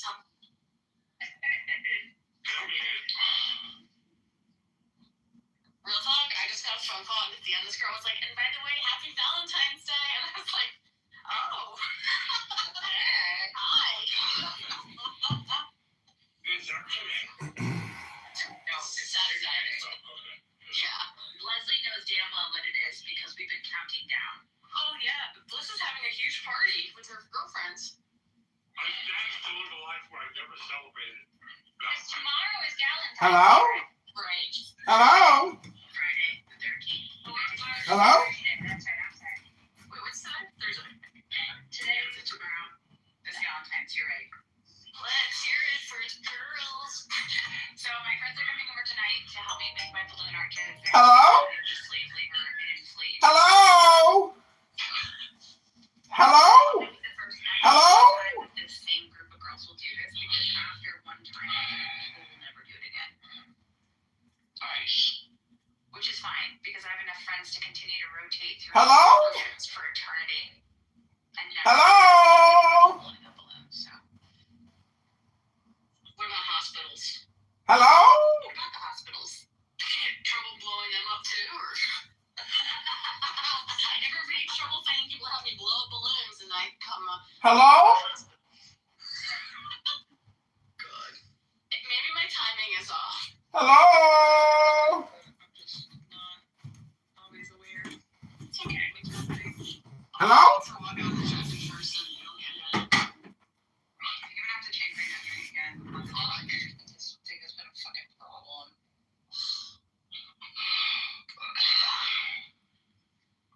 Philip, this is an interesting article. The